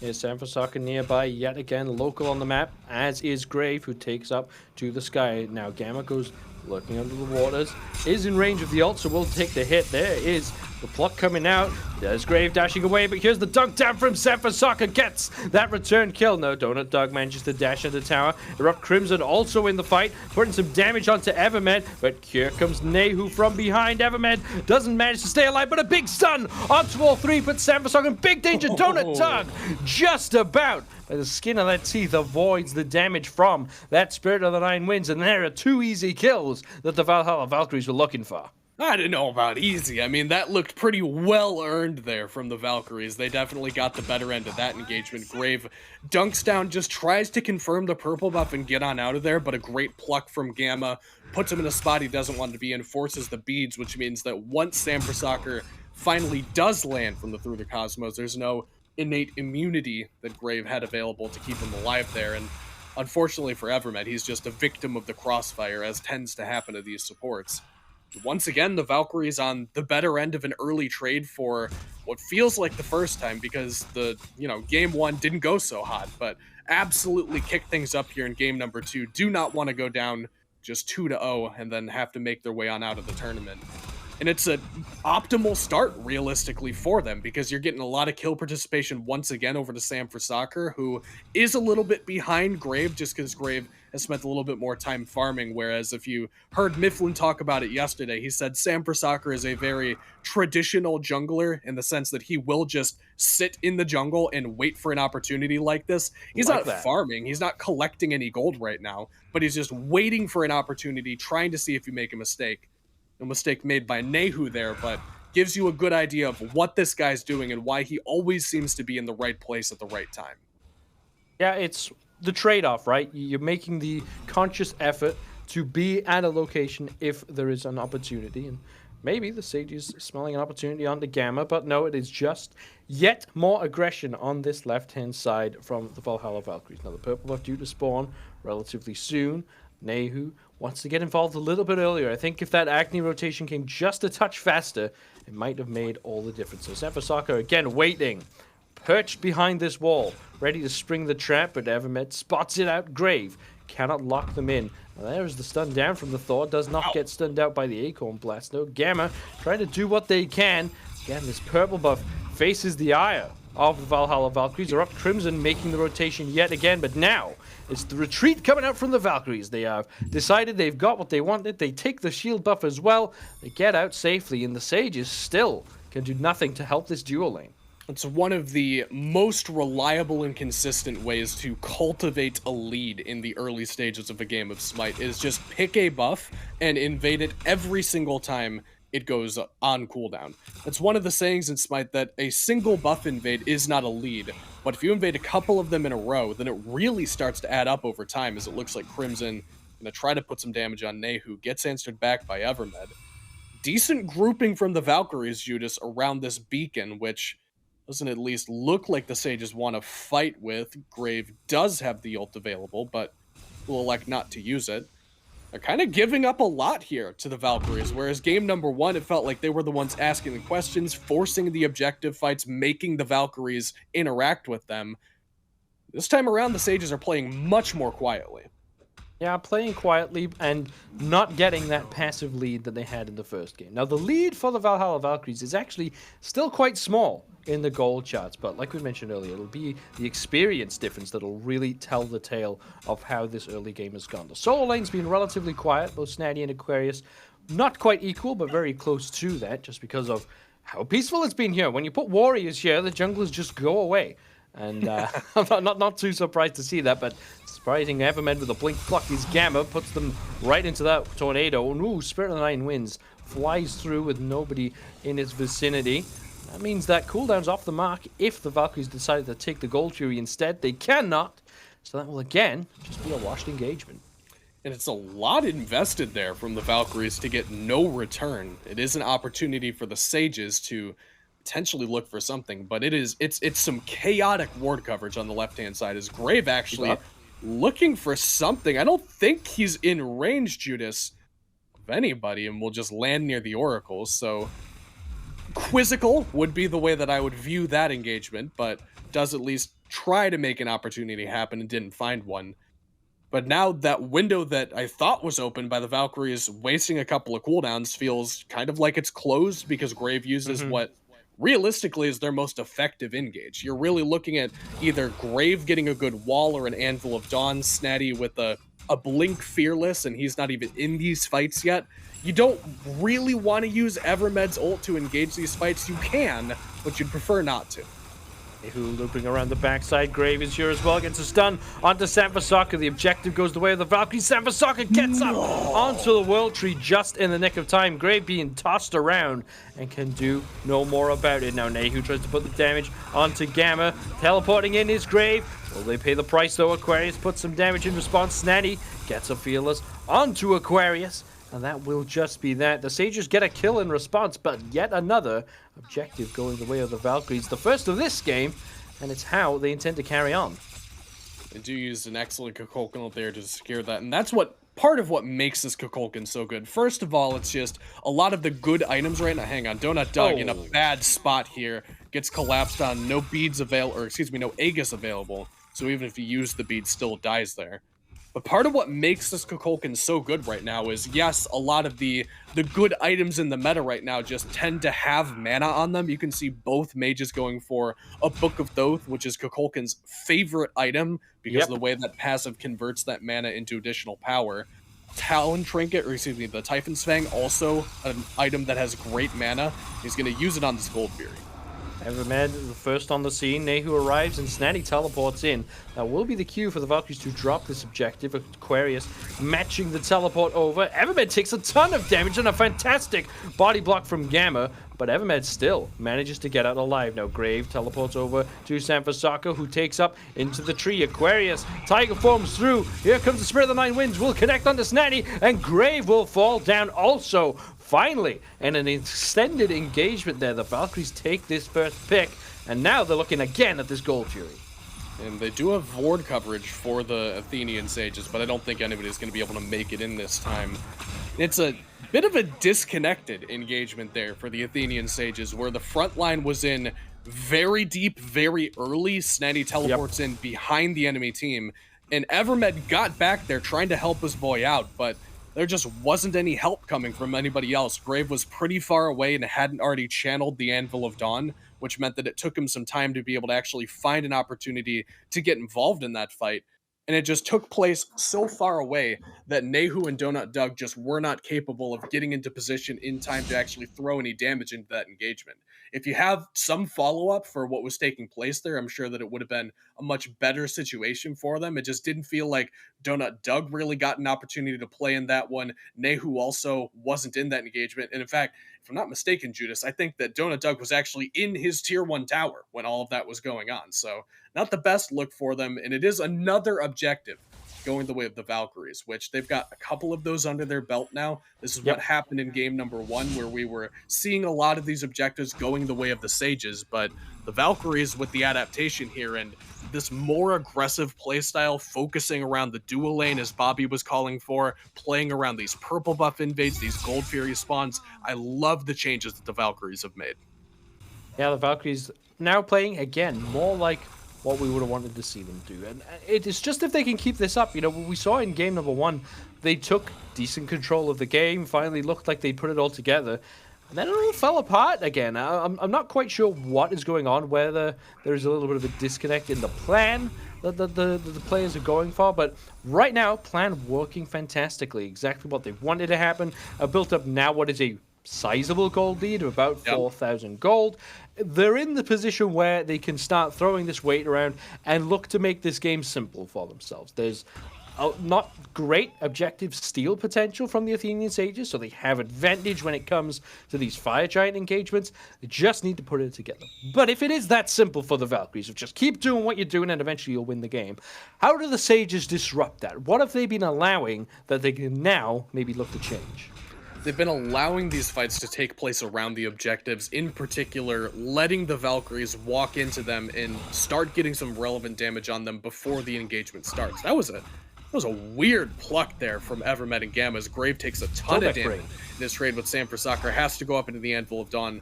Damage won't come through in time. He'll just land on out of there. But the Sages has just been letting the Valkyries walk into the Pyromancer pit, walk into the Gold Pit, put 60-70% damage on it, and they're going to do it again here. Pyromancer pulled. Evermed drops the Dharmic Pillars. The Spirit of the Nine Winds is early, and the Sages now manage to recover that objective for themselves. Nayhoo in some danger, gets dunked on by the rat, but doesn't have the damage because of that Aegis amulet. And there we go. The Sages now start to slow things down a bit. They get that Pyromancer. Runic Bomb will be now picked up by Snaddy. And they've got all the pieces in the pocket. Again, they've basically did what you said, guys. Though the fights were starting in the pit. The Valkyries get there early. They make it so they force ErupTCrimson to use this secure when they don't want to, when the DPS can't quite follow it up, and that's what opens the window for this Pyromancer to be stolen away. And another key thing for the Athenian Sages is that we haven't really seen the involvement of these solo laners yet. And Snaddy finally shows up to one of these fights, and, you know, no credit against Snaddy, where he just hasn't really had a chance. He tried to teleport into the fight and left, and it just wasn't a good one. But neither one of these guys have had the opportunity to get involved yet, and Aquarius certainly can make it happen on the Wukong, but when the Athenian Sages need some kind of additional engagement where Grave hasn't been able to do it all himself with the Thor, you don't really want to burn the Dharmic Pillars for the engage. Snaddy is an excellent avenue for how you actually get to this Valhalla Valkyries team, especially if you know where they're going to be if they're setting up around one of these objective fights. Having somebody to help stand in front of some of that damage and make sure that Crim and Wowy can't just stand wherever they want to and DPS the objective just freely is definitely going to help out in the next fight that the Athenian Sages have to take. The Gold Fury has respawned Judas, and not a lot of attention paid there just yet, but likely for my money to be the next point of contention for both of these two teams. Yeah, Primal Fury ready, although we've seen this in the past. Athenian Sages looking at this Fire Giant, but don't have a composition designed to sneak it away, so not going to attempt it. And now, here we go, right on cue. Crimson puts some damage onto this Primal Fury. The Sages, though, whether they know or not, are not interested. They are nowhere to be seen. And in fact, Sampasaka putting out some extra zone duty just in case. So another Gold Fury goes into the pockets of the Valkyries. They have this beacon spawning on the way, and hopefully for them, they can then make it so that Pyromancer Steel was just a blip on the map. The Sages are playing like they are very confident in their late game. Sam for Soccer is going to do something dirty to Doug here. Oh, Doug gets silenced out, has no idea there's someone behind them, or do they? Because the teleport comes in from Snaddy. That's the slow that comes out as well, but that's invisibility. Oh, Nayhoo in danger and will fall down. Gamma keeps them in place and provides the damage needed to kill them off. So somehow, on the left-hand side, DonutDoug manages to survive, but almost a pincer maneuver or a multi-pronged attack from the Valkyries lets them a kill onto Nayhoo instead. Yeah, I don't know. I feel like both of your backliners should not be getting dove by themselves by two people at the same time. I didn't see what the Sages were doing at that moment, but the fact that both your backliners were isolated, standing within radius of threat of both of the dive characters of the Valhalla Valkyries just strikes me as a little bit unusual. I mean, I could totally see DonutDoug in a vacuum just dying there because he doesn't know that Sam for Soccer's around. But if that's taking place, you would almost assume that Nayhoo should be safe, or at the very least not also being dove. Bit of a positioning error, perhaps, from Evermed, who just a little bit too far away from his backline. Snaddy put into a positioning error as they get plucked in by Gamma and take a ton of damage. Have to use that Lawbringer to escape, but they will be out alive at least. All of this has a split push as an asterisk going on by DonutDoug, so anything the Valkyries get here needs to be at least matching that split push. Now the Fire Giant's at half HP, Frenzy gets popped, Evermed on scene, Grave nearby as well, the Dharmic Pillars ticking down the objective, but the Valkyries will get the secure that they're looking for. Up to the sky goes Grave, looks to lock someone down, will not be able to do it. Polynomicon proc is the secure, and that's all that the Valkyries needed. Evermed was real close, though, with that Turn of Fate and the Dharmic Pillars combination. The Kukulkan not securing that one successfully opened the door for another support steal, which we have seen so far this weekend. I think it was Leon that made that happen. And Snaddy is surrounded by 4 here. I don't know if he knows how bad it's about to get, but I don't see him lasting long in the face of all of the Valhalla Valkyries. So in addition to not only getting that fire giant on 5 members, now you've got 45 seconds without the enemy solo laner. You don't have Aquarius here, but he does have teleport up and available. A ward in the pocket for Gamma means that they could have a 5v4 on this Phoenix. And I wouldn't be surprised if they just go for it here. As Sanfasaka goes immediately up to the sky, Gamma walks on in to the Phoenix pit. There's a runic bomb as well, will secure this first Phoenix of the game. It is only the right lane Phoenix, but here comes, whoa!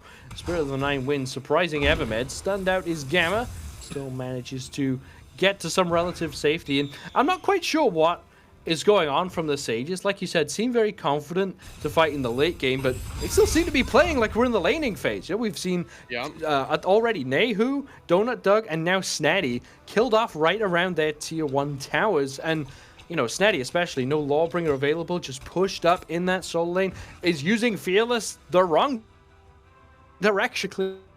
I'm not quite sure what the thought process is for the Sages here. They need to recognize the circumstances that they're in.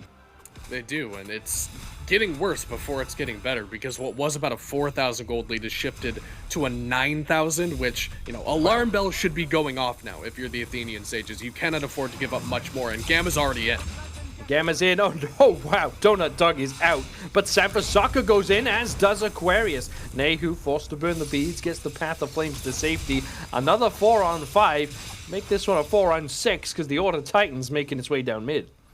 Just weird errors from the Sages we haven't seen from them in the previous game. DonutDoug has both relics available there and still gets blink plucked in by Gamma and just eliminated instantaneously by the Zephyr poly combo from Krim.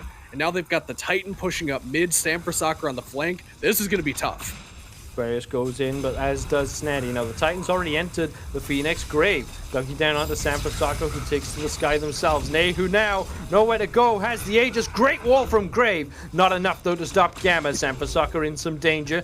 Goes into the Titan room for just a moment, but the Titans are clashing in the throne room of the Chaos side. Evermed under that left side Phoenix, as is Gamma falling down. Wowy goes forward as well, pushing all the way into this Titan room are the Valhalla Valkyries. Snaddy doing what they can to defend. Sanfasaka is all alone here. Never mind, they have all their teammates. What am I talking about? The Titans won all alone. Titans falling down to the rest of the Valkyries. Gamma on a killing spree. Valhalla Valkyries fight back, take us to a game number 3.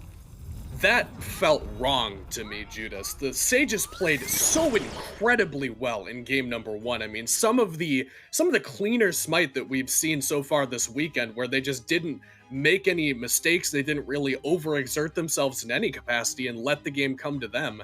And this time, the Valkyries just completely flipped the switch, or switched the flip, as the case may be, and really just proved that they came in with the highest seed for a reason.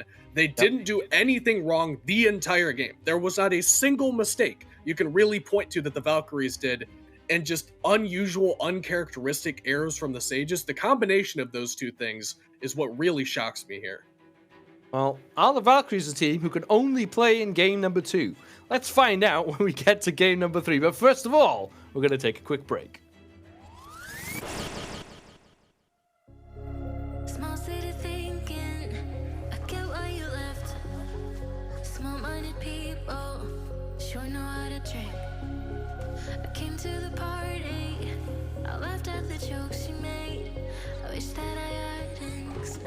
Joke's on me.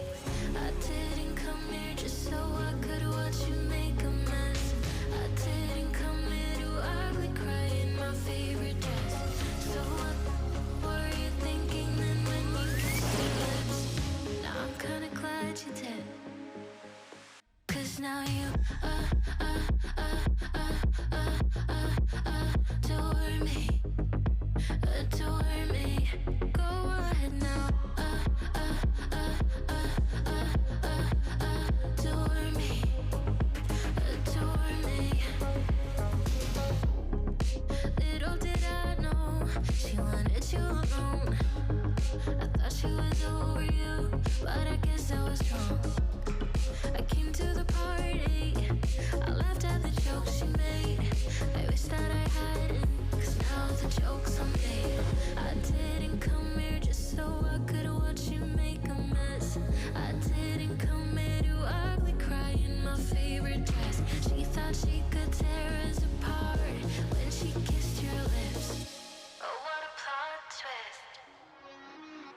now you adore me, adore me. Go right now, adore me, adore me.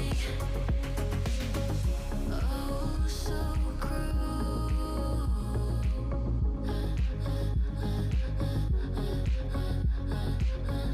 Oh, so cruel.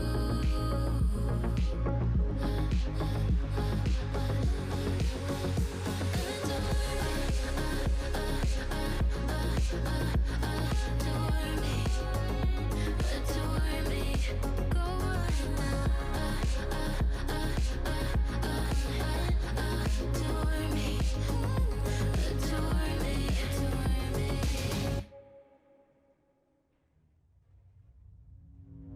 He got it out for me, you know. He's such a lion searching prey. Sweet talking dirty on the floor. Look like an honest copy paste. Swarm around my head, look the way he goes. Buzzing like he thinks that he's my hero. Thinking of taking a break, shutting it down to refresh. Honey, it's all for the better. Oh no, so spit it out to my face. It's okay, I've been busy working late, unrehearsing my fate, like repeating my mistakes. It's alright, it's okay, there is no one else to blame. I'm busy loving myself. I've been prioritizing, and you don't make it on that list. Don't get offended, baby. It's just a self-reviving thrift. Swarm around my head, look the way he goes. Buzzing like he thinks that he's my hero. Thinking of taking a break, shutting it down to refresh. Honey, it's all for the better. Oh no, so spit it out to my face. It's okay, I've been busy working late, unrehearsing my fate, like repeating my mistakes. It's alright, it's okay, there is no one else to blame. So spit it out to my face. It's okay, I've been busy working late, unrehearsing my fate, like repeating my mistakes. It's alright, it's okay, there is no one else to blame. I'm busy loving myself.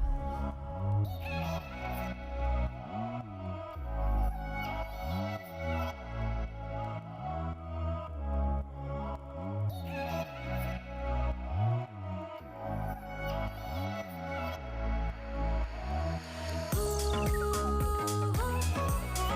yeah. Spinning it out for me, spinning it out for me, baby. Ooh, yeah. So spit it out to my face. It's okay, I've been busy working late, unrehearsing my fate, like repeating my mistakes. It's alright, it's okay, there is no one else to blame. I'm busy loving myself.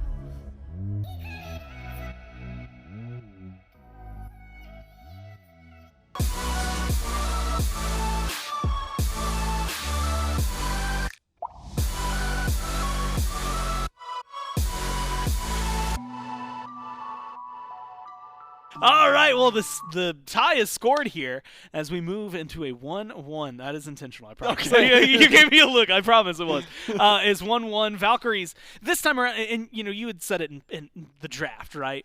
They came in with pressure. They wanted to win this game really, really badly. The draft supported that. The play this time supported that. It feels like they got the piece together. Still a couple bumps in the road, but showcasing maybe a little more why they're first seed.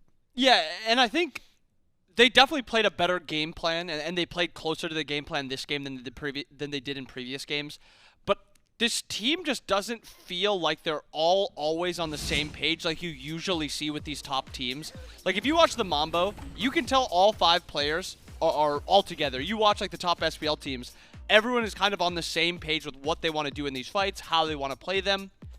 And it just feels like a lot of the times this team isn't 5 strong as a team. It's like 5 really good individuals. Because don't get me wrong, they're still all great players. They're still all 5 great individual players.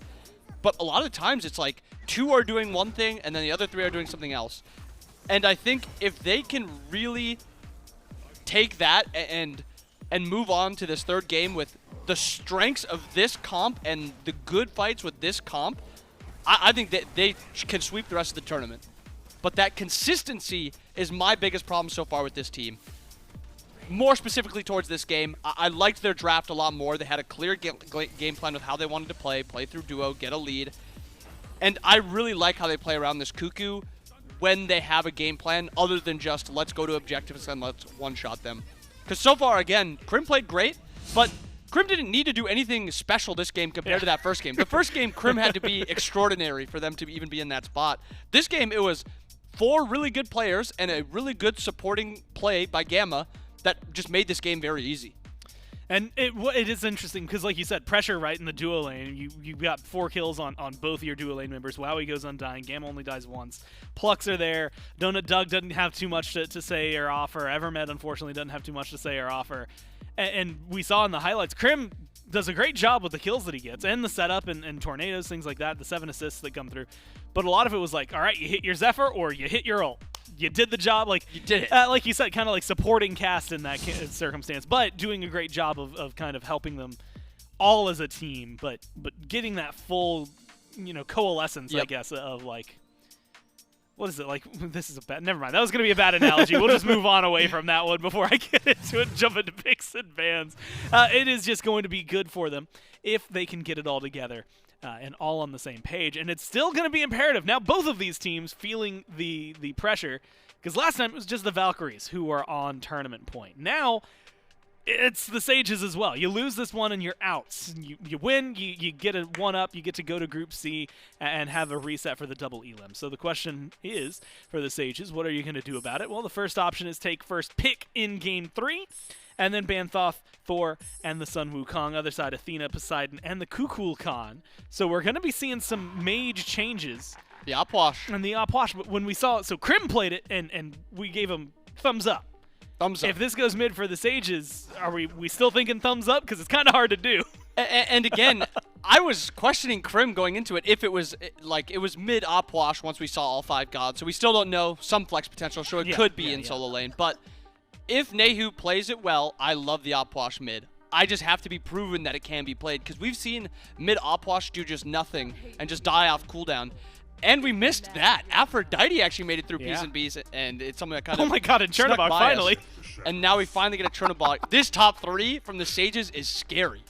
And now I'm wondering, because we talked about it, I think, last game, maybe a sprinkle the game before that. Raijin, Morgan Le Fay, first off, that would be a lot of magic damage if you locked in both. Don't do that. But, you get an assassin in there, maybe go for the one, send Opwash into solo, you get one for the other and mid.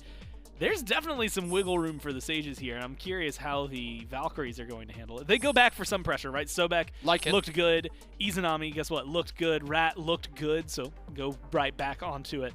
And then ban out Nayhoo, the Fenrir, control some things, grab the Raijin away, so the Sages can maybe go for a Morgan Le Fay if they want, or something completely different.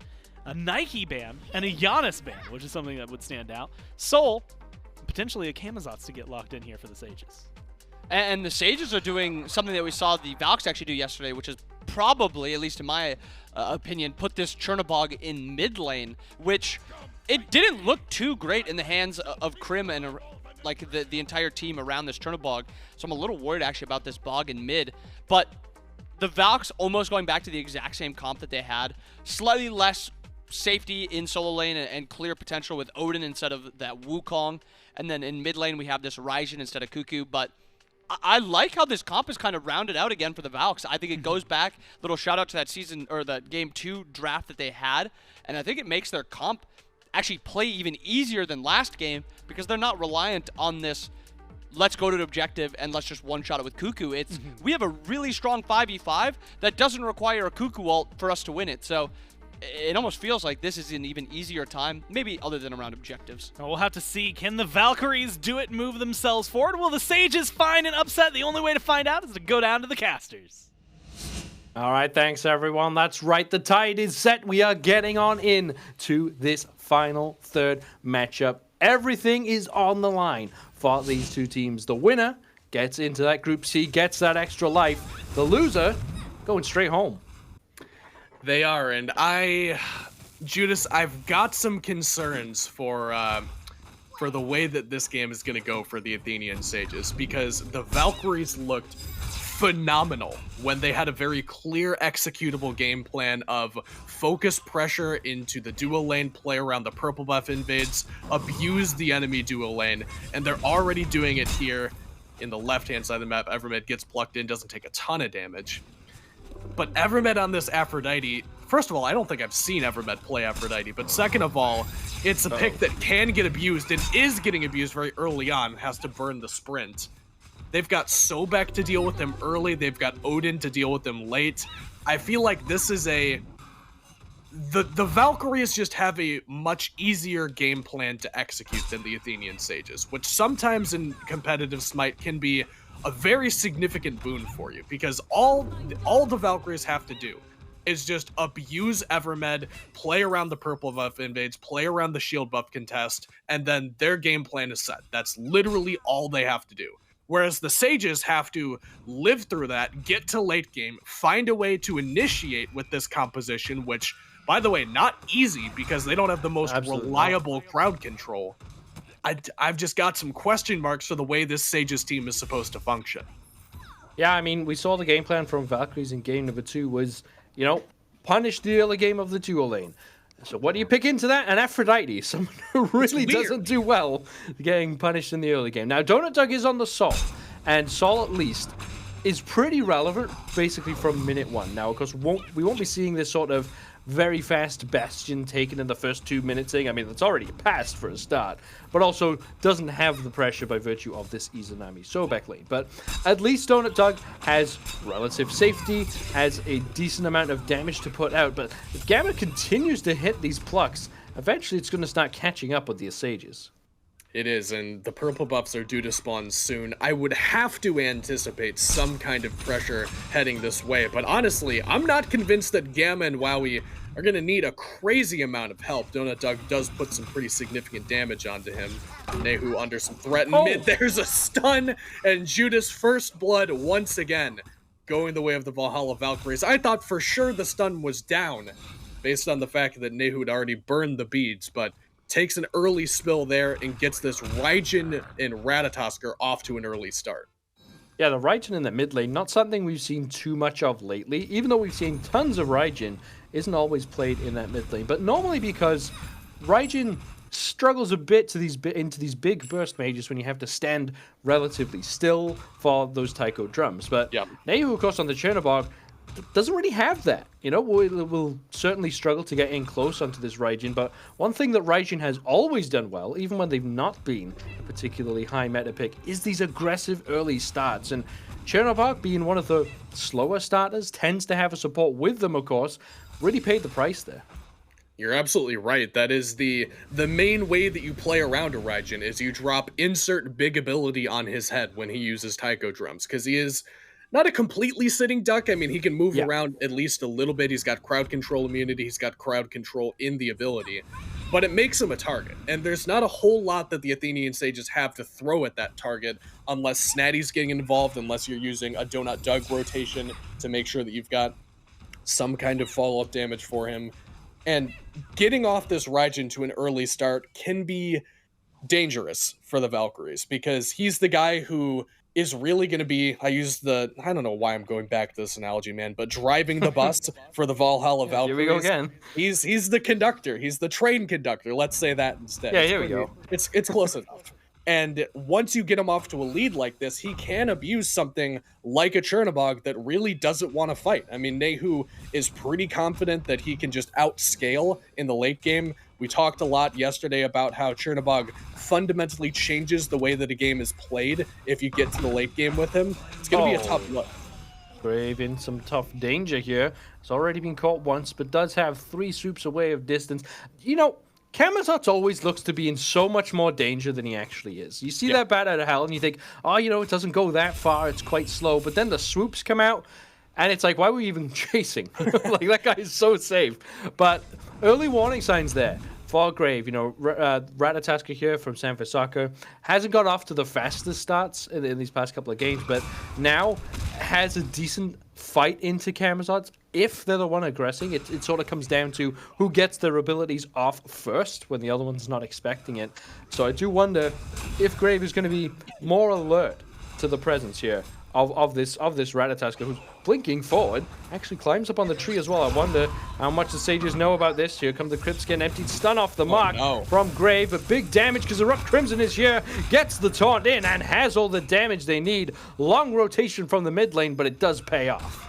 I'm surprised that they even managed to pull that one off, too, because you can see all of the ward coverage that the Valkyries have around the left-hand side of the map. Clearly, the initial game plan, at least, was play around the dual lane here. DonutDoug will put a ton of damage onto Gamma, who has to go underwater.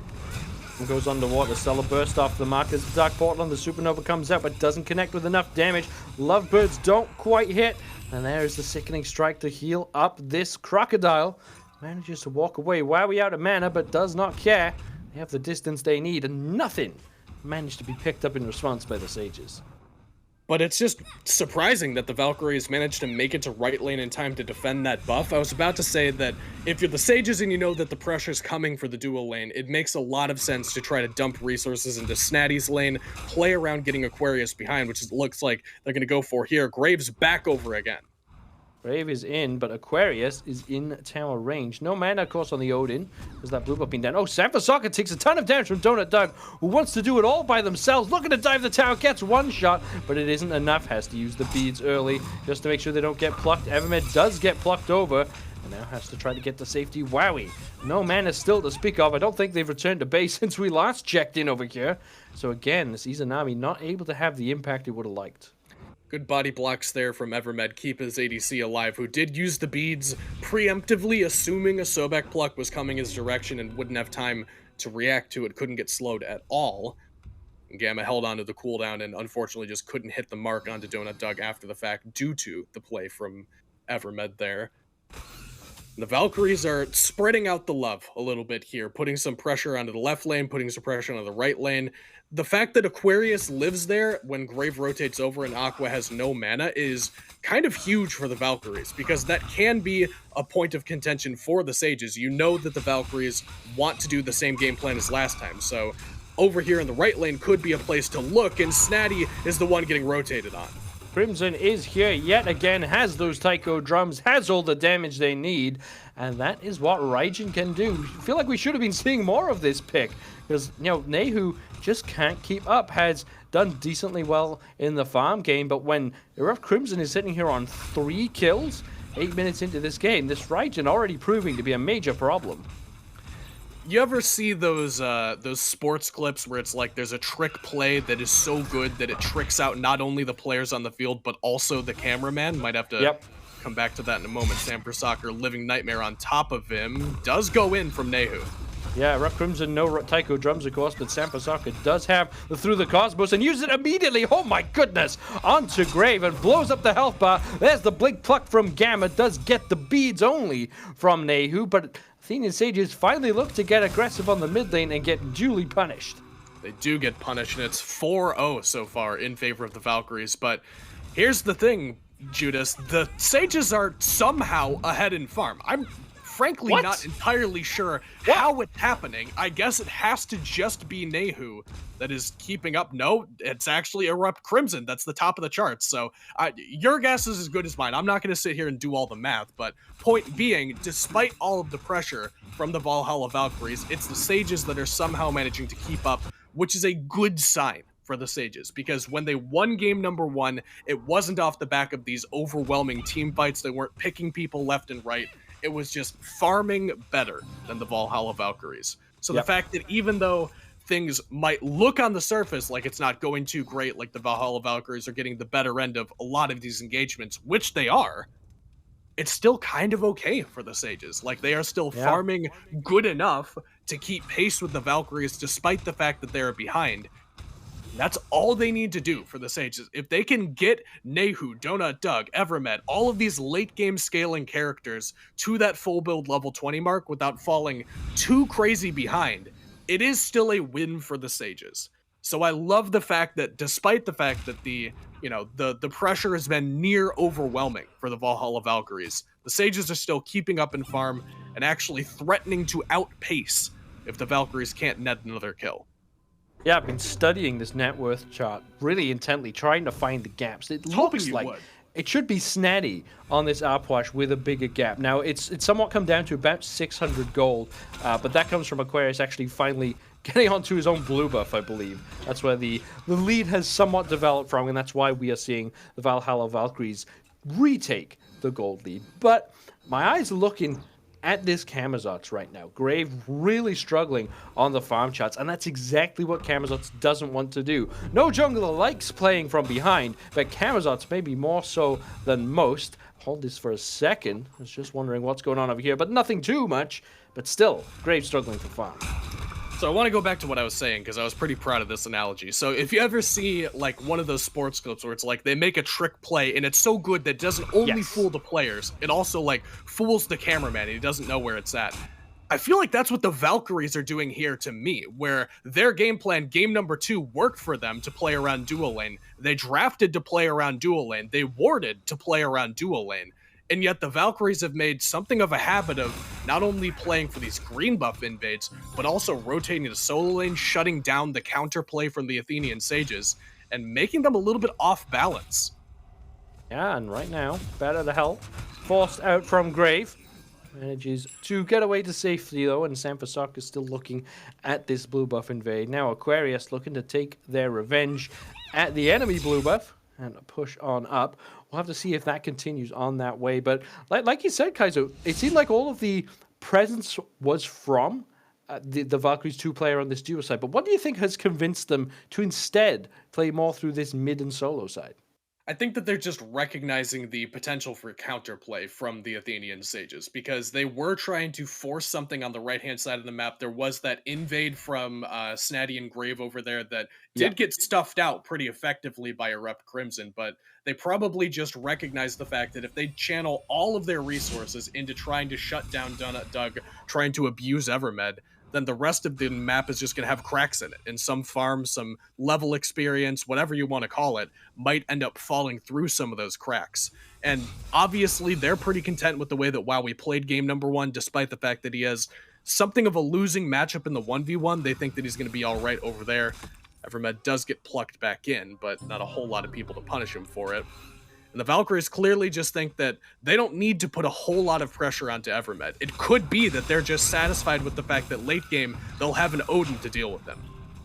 Crave gets jumped on by ErupTCrimson, and that is enough for the damage to come out. Aquarius leaping over the wall, realizes there's not a whole lot of opportunity, but the space has now been created for the Valkyries to feel comfortable looking at this Gold Fury. Now, Oracle Vision is with the Athenian Sages. They know that this is going on. DonutDoug does not know, however, that Sanfasok is right behind them. Nayhoo flies in, reveals this Ratatoskr. Gold Fury gets dropped. DonutDoug dishing out the damage quite well, actually, onto Sanfasok, who does just about get up onto the tree.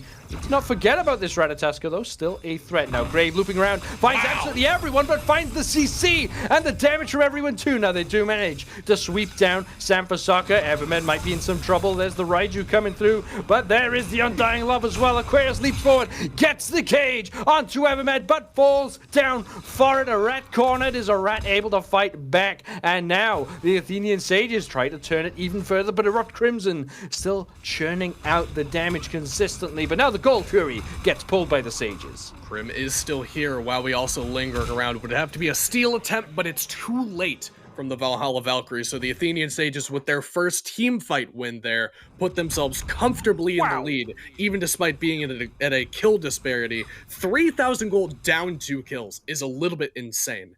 And honestly, Judas, I was fascinated by the way that Grave played that engagement. There's not a whole lot of characters besides Camazotz that can jump at you, blink at you, use a cooldown surrounded by 4 people, get crowd controlled, and still get the kill and live. That is how good this pick is at just jumping in, grabbing the 1 kill, and jumping back out of there, punishing Sam for Soccer for landing a little bit too aggressively through the Cosmos.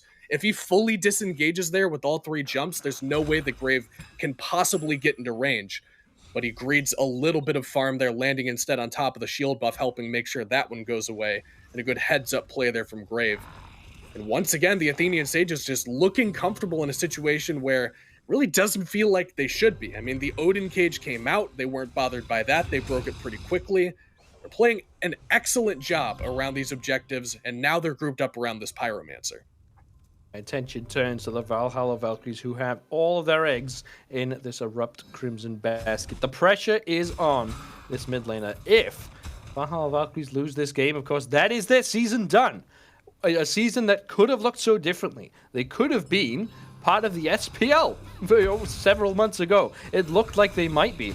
And now, staring a deficit in the face in this, their lifeline game. Now Aquarius tries to loop around. Grave actually leaps in early. There are the Athenian Sages picking up the Pyromancer. It's a 4-on-4 over here. Nayhoo trapped in the cage, does manage to get into the wall. Up onto the tree goes Sam for Soccer looking for this Chernobog. ErupTCrimson takes them down. Now Gamma in some trouble, is isolated. Snaddy is here in the fight. Charge prey out from Gamma. Evermed in some danger. ErupTCrimson dives onto them. And now Evermed very, very low. Sam for Soccer needs to find the last shot. But there are the corpses from Snaddy putting out the damage that's needed. No, not enough to save the life of Evermed, but Snaddy has enough to take the life of Sam for Soccer instead. A scrappy engagement. Kills traded. And overall, though, Pyromancer goes the way of the Sages and a tier 1 tower and left. It's not every day you get to see a naked corpse explosion, no bodies utilized, getting the kill there for Snaddy onto Sam for Soccer, so an excellent job of cleaning that one up. It's actually a teleport behind. Look at this from Aquarius on the left-hand side of the map. DonutDoug doesn't seem to know he's got help coming. Oh, but ErupTCrimson in more danger. Nayhoo swoops in with that living nightmare, and there's a big shutdown that the Valkyries really needed to keep in their pocket. Aquarius manages to leap over the wall. Grave similarly blinks over the wall. Stun comes out. There's the beads as well. Grave really wants this kill. Does get the vampire bats, but doesn't have enough damage. But Evermed looping around, gets the lockdown, gets the back off into the wall, but still Aquarius lives, trying to be this bastion for the Valkyries as they turn it around onto Grave. Absolute chaos erupting. A little bit too greedy there from Grave. Really wanted that kill. He could have gotten the pick onto ErupTCrimson cleanly, then disengaged from that one, but thought that he could chase down Aquarius, who, playing one of the most annoyingly survivable characters the game has to offer. You usually think things like Wukong, like Nike, with those difficult to bring down ultimates that give them CC immunity and a large health bar or a heal, but Odin just has a shield every second and a half, it feels like, of 400 HP that you just can't whittle your way through.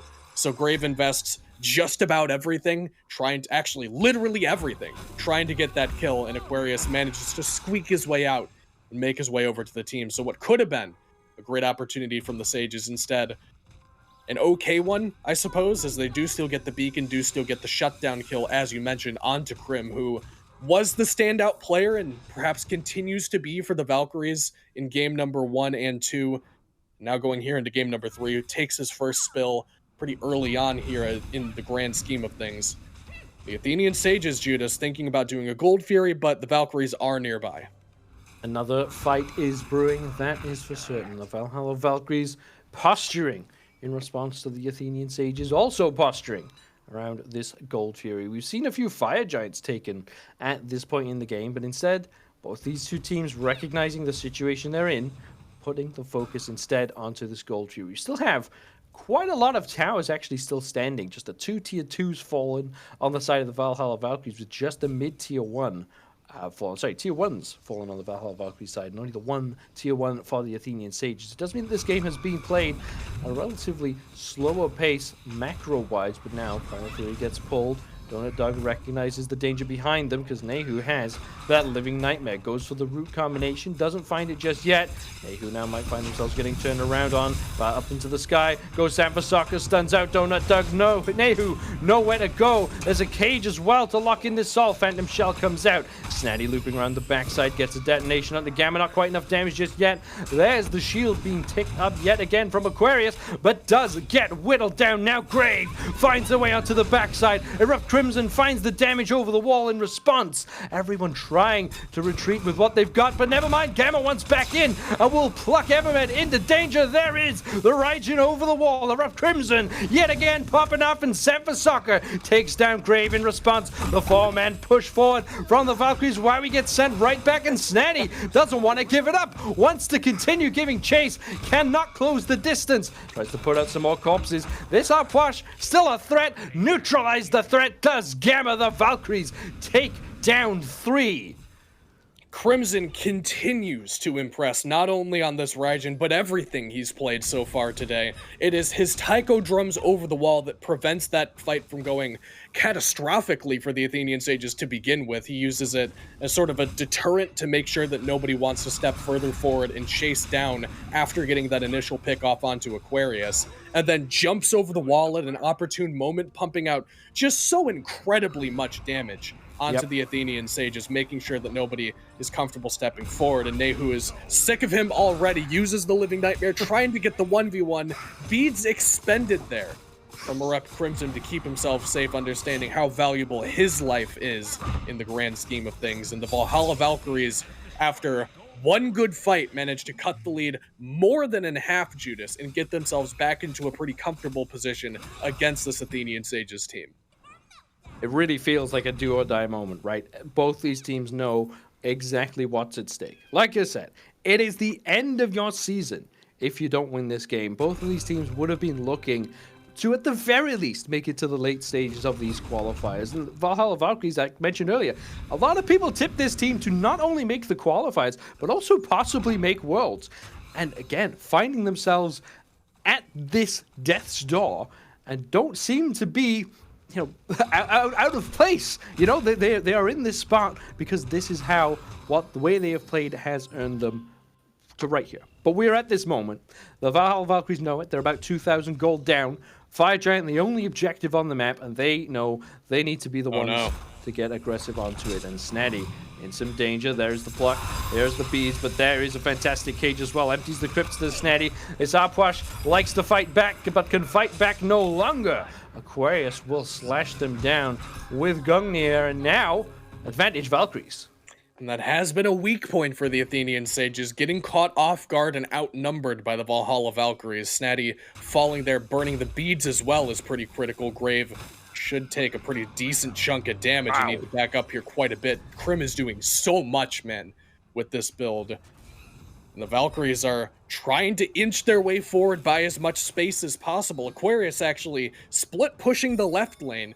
Maybe thought that Nayhoo was over there, or thought that perhaps some additional farm is in order, trying to get his way toward level 20. Not quite there yet, would like to get that, what I assume is going to be the corrupted bluestone, that redstone pendant. Yep. Likely to be the call for Aquarius here. The Valkyries are continuing to play around this FG pit. They do start it up, Judas, but Snaddy is on the way back now. Snaddy's on the way back. They have Nayhoo to get in if they so choose to. It's not a full commitment just yet. Slowly taking this the Valkyries. Now up into the Living Nightmare goes Nayhoo. Aquarius is their target, who has teleported on over. Gamma uses the pluck. That means they are maybe a little bit isolated here. The damage starts to turn onto them. Now Grave looks into the backline. Gamma already fallen. ErupTCrimson surely to fall as well. Grave leaps over and does secure the second kill for the Sages in this fight. Now Grave in some danger. Sanfasaka blinks over and will get one return kill at least. But now territory is with the Athenian Sages. They pull this Fire Giant as well. Aquarius, Wowy, and Sanfasaka stare down their task. Nayhoo has made their way back to base, but will be making their way back to this fight. Aquarius is here to threaten it. Sam goes up, gets the double dunk onto Snaddy, but back is Nayhoo, who really puts out the damage. Beads forced out of Sanfasaka. DonutDoug gives chase, goes into the disapparate. Can he close the distance on this rat? No speed buff to work with, and no distance to get away from. It is still so tough for the Valkyries. And the Fire Giant very low here. Aquarius and Aqua still hanging out. And they're looking to secure it, and the Athenian Sages do get it. I think that was a runic bomb used there as well, just to make absolutely certain. And that is now a 4K gold lead and a Fire Giant on 4 members. Somehow, the Sages turn that one around. And the Sages are absolutely in the optimal position now, because don't forget, their game plan was get to the late game even, or at worst a little bit behind, because we have the better late game scaling composition. All of these characters only get better with time. You can make the argument that Grave may be an exception there, but with the way Grave's been playing, with how effectively he's been just assassinating one person in the backline and usually getting out for free, I don't think that he necessarily falls into that discussion. And now the Sages are at the point where Fire Giant on 4 members, they have the late game Chernobog, which can split push, which can outnumber you, change the way that you have to play these defenses. The Sages are absolutely in a commanding position right now. And the Valkyries' siege defense is pretty good. I mean, if you get plucked in by Gamma around these structures in particular, that is a certain death sentence, unless you're going to use a relic, unless you get Undying Love, something to help you out. And Aquarius has been on the mark with a lot of these cages, but hasn't felt like the damage follow-up has been there every time. ErupTCrimson usually standing somewhere else or contending with a different player. Wowy generally off doing his own thing as well. But this time, at least, everybody will be grouped up. The damage will be there to follow up on it. So the Valkyries have some tools to keep them alive. It's just a matter of how they contend with this split push that's going to be coming out from Nayhoo. Of course, with this double ADC comp coming out from the Sages, these structures will fall fast. If the Valkyries are not alert to the danger, or not ready for both Nayhoo and DonutDoug to step in within Phoenix range, it will just burn down. Now, this is where it gets very complicated for the Valkyries. There is a Order Titan pushing up the mid lane and a Chernobog in the left lane. Instead, the Athenian Sages opt to all group together with this Chernobog and push down this left-hand side first. Maybe not feeling confident that a Phoenix is in order. Maybe just trying to consolidate this lead. However, they're just pushing forward. It's only Aquarius here for the moment. Damage is being used on this Phoenix. There goes the Runic Bomb as well. Grave in the back line, but Aquarius on the opposing back lane. Now Grave swoops once, swoops twice, and now it's surely going to be in danger. There's a Ratatoskr in the sky looking to catch them as they land. Gamma gets stunned out of the charge prey midway through from that kiss from Evermed. And now the Valkyries find themselves a man down and a Phoenix at half HP. Like we said, the Sages can walk in and they shall waltz in, take down this left side bird, and send the Valkyries packing. And Phantom Shell burned there. Sanford Soccer will get jumped on by Nayhoo. Living Nightmare will get him at least into position to take this tier 2 tower. Aquarius got a great cage, but the Phantom Shell was up and was good enough from Evermed, and they don't look done yet. Now they're looking at this mid Phoenix instead. Sanford still lurking behind. Gamma still off the map for another 14 seconds or so. Sam goes in, nice double stun. Doesn't trigger the Valhalla Valkyries to push any further forward, though, and the Athenian Sages will back away. But we've said it many times, Kaizo, they've got that all-important left Phoenix. They do, and probably for the best that they back up here as Aquarius respawns and has the ult back available. You'll notice 14 seconds or so on both of the relics for Evermed. Looks like Sprint and Shell used at the same time has that relic dagger just to make sure that they have those cooldowns up as much as possible.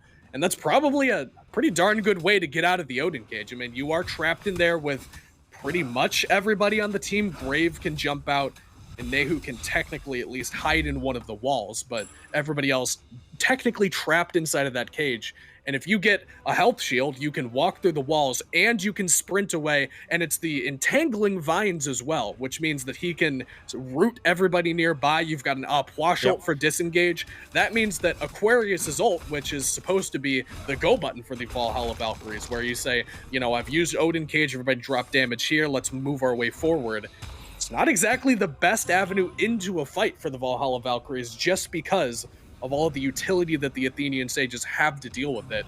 And we've seen it a little bit in the jungle fights. I think that it became much more clear in that engagement around the Phoenix, the way that the Athenian Sages want to use this cooldown. We're now grouped up around the Pyromancer, and the Valkyries are here, but find it unlikely that a fight is brewing. Yeah, unlikely that they could really commit to that. Of course, a Pyromancer at this stage, not the most relevant thing. We are not quite at that full build level. So, you know, you're still worth farming up, and this almost 11,000 gold lead in favor of the Sages is still being felt somewhat by the Valhalla Valkyries, so they do need to be extra careful here. It is a minute out until we are at that enhanced fire giant point. And the best case scenario for the Sages, for the Valkyries here, is that the Sages actually look to take this fight early, because that is when Valhalla Valkyries don't have to worry about it being an enhanced fire giant. Gamma steps in to cause some disruption, does send the Athenian Sages off of the objective, and now to re-engage, have the sustain, of course, from Evermed on this Aphrodite. If this fight keeps going in this sort of poke war, it does only favor one team. Titan starting to take damage from those minions, but not a huge grouping of the fire waves on the left-hand side does send Aquarius back to base either way. A little bit surprised, Judas, that Nayhoo's sticking around for these engagements. A lot of what we talk about that gives Chernobog the strength comes from being the sole member, split pushing, and then ulting your way into these engagements. Looks like they want to group up as 5, though. Grouping up as 5 at this pit. Here we take over to the enhanced fire giant, and Grave takes a ton of damage to start this fight. Nayhoo goes up, but Nayhoo comes right back down again. Sanfasaka loops behind, does get the beads from Nayhoo. The pluck onto Evermed is good from Gamma. ErupTCrimson brawling it out with Snaddy. Sam goes back up under the tree, and they've isolated this Puch, look to take him down, but here comes the backup with Evermed. There's the Undying Love to keep him alive. Nayhoo still low health, still can't be caught by the front line, but DonutDoug can be caught, gets knocked up by the tail whip, has the disapparate form to keep them safe, and somehow nobody dies for that entire engagement. Nobody dies, but Athenian Sages with some tight lips, we'll say there, are definitely thanking their lucky stars that they made their way out of there without taking any spills, and actually sustaining pretty well. Everybody from the Valkyries has reset, and you've got this double ADC composition. They seem to recognize that an opportunity is brewing. It is now enhanced fire giant, Judas, and they're pulling it. Sanfasaka is on the outskirts, knows this is happening, looks to turn the attention. There is the goes, and there is the secure from the Athenian Sages with that corpse explosion, I believe. Now Aquarius over here, the left side Phoenix has a fire minion wave barreling towards it. The Valkyries backed to save that objective, but they're now going to lose it. Now Snaddy in some danger, gets locked in the cage. Grave swoops in to save them, as does Evermed. And now the re-engage coming out from the Sages. There's a slow one to Gamma, damage onto ErupTCrimson. More low health bars. Sanfasaka lurking around the backside. No target though. The death ball from the Sage is just too strong, and Nayhoo goes back in. Nayhoo slows everybody, and the chase is on from the Valhalla Valkyries. The Athenian Sages all the way on this Phoenix line. Gamma into the lurking in the waters, and they could just walk into this bird. Yeah, they continue the momentum forward. Double stun comes out from Sanfasaka again, but the mid lane Phoenix has fallen down. Left lane Phoenix did go down to those fire minions, and now the Sages looking to pick apart the rest of the Valkyries. The Valkyries on their absolute last lifeline here. And they already got 2 Phoenixes down. Gotta make a big stop on this right-hand Phoenix. They've already got both the left and the mid down. It's looking like they're chasing through the jungle, trying to catch somebody backing. Snaddy will start channeling the back, but this could be bad. If one member gets isolated here, it could be catastrophic. It looks like everybody gets away. Sanfasaka even burning the ult, trying to get one member by themselves, recognizing that the Phoenix Siege is going to be much more difficult to defend than a fight in the jungle for them. Unfortunately for the Valkyries, they don't manage to catch anybody. And the Athenian Sages just have to play slow and clean at this point. I mean, you've done all the homework. You got your late game composition, double ADCs, Aphrodite, Opwash, all that good happy stuff to the late game. Oni Fury down as well for the Athenian Sages. That's going to augment their siege. Another Pyromancer bomb will make it so that they can just walk their way into this right-hand Phoenix. Polynomicon also online for DonutDoug means that only a second, maybe 2, going to be required to knock down the last bird. The Valkyries, Judas, need to make a do-or-die play on this next defense. If the Sages can come away cleanly with this last bird, if they can get any damage whatsoever on the Titan, it could just be the end of the game. I mean, we're talking Enhanced Fire Giant on 5, double ADC composition. It won't take long. Aqua needs to come up big with the cage, and the boys got to help him out. Oh, the Phoenix is just gone. DonutDoug just steps up and takes that one down. It is full backs against the wall for the Valkyries. This is their season. Are we seeing the end of the Valhalla Valkyries for year 10? Looks like the Sages are going to back away, look to re-engage at a different opportunity. There's those enhanced fire minions with that Oni buff there. Just taken down, even forces the cage out from Aquarius. When do the Sages go? Looks like it's right now. DonutDoug gets blinked on. They're looking to commit to the Titan. Grave just goes right for it. What is the defense like from the Valkyries? The Titan falling lower and lower. DonutDoug gets one, and that is it. The Valhalla Valkyries fall down to the Athenian Sages. They are making their way over to Group C. Athenian Sages advance and the Valkyries have to go home here, and there was no cause for defense from the Valkyries. They just walked their way in with the Athenian Sages. They Chernobog ult, the Living Nightmare, slows everybody, and then it's Evermed hooked up to DonutDoug there, uses the Undying Love, beats Aegis, solo, all of that good happy stuff. Make sure that he can make his way straight into the Titan. That's what I was saying, man. If they don't make a defense on that Phoenix, it is too much pressure for you to defend on the base. The Valhalla Valkyries, after an incredible regular season, Judas, fall to the Athenian Sages here. Yeah, it's been a tournament so far for the lower seeded teams. It's somewhat incredible. Upsets all across the board, but it is one heck of an upset today as the Valhalla Valkyries do go home and the Athenian Sages progress. We won't break it down though. We'll send it back to the desk to find out some more. All questions were asked and answered here. The Valkyries eliminated from contention. And so far inbound, I mean, it's the Sages that do it. And we were a little iffy, right? It was a Valkyries draft that looked solid at base, but some question marks. If you can play it well on the Sages, thumbs up. And then the answer, they played it well. Yeah. The bright side that the Valks had in their comp was a dominant 2v2. Izanami, Sobek, kill potential, clear, everything they need. They didn't get it done in that lane. The rest of the lanes weren't doing enough as well. This Opwash was freely scaling into the lake. If you see the late game of this Sages comp, it is incredible. Kama is one of the best divers by himself because he can banish himself. Opwash, so much space, survivability. And then on the back line, trying to dive Soul, Chernobog, and Aphrodite is near impossible. And they actually got off to a nice little kill lead, the Valks did, but it wasn't enough to actually get a gold lead, and the Sages kind of just kept staying really even. Eventually they started getting their own little lead, and if you couldn't put this comp behind enough, the Sages comp eventually gets online, and we saw them get online, and it was just a pain to deal with in those 5v5 team fights. There was so much survivability, so much damage, all that good stuff. And as said in the cast, if you don't make that defense on the Phoenix, if they are able to get into that Titan room with this comp, this damage, you're not going to be able to stop them.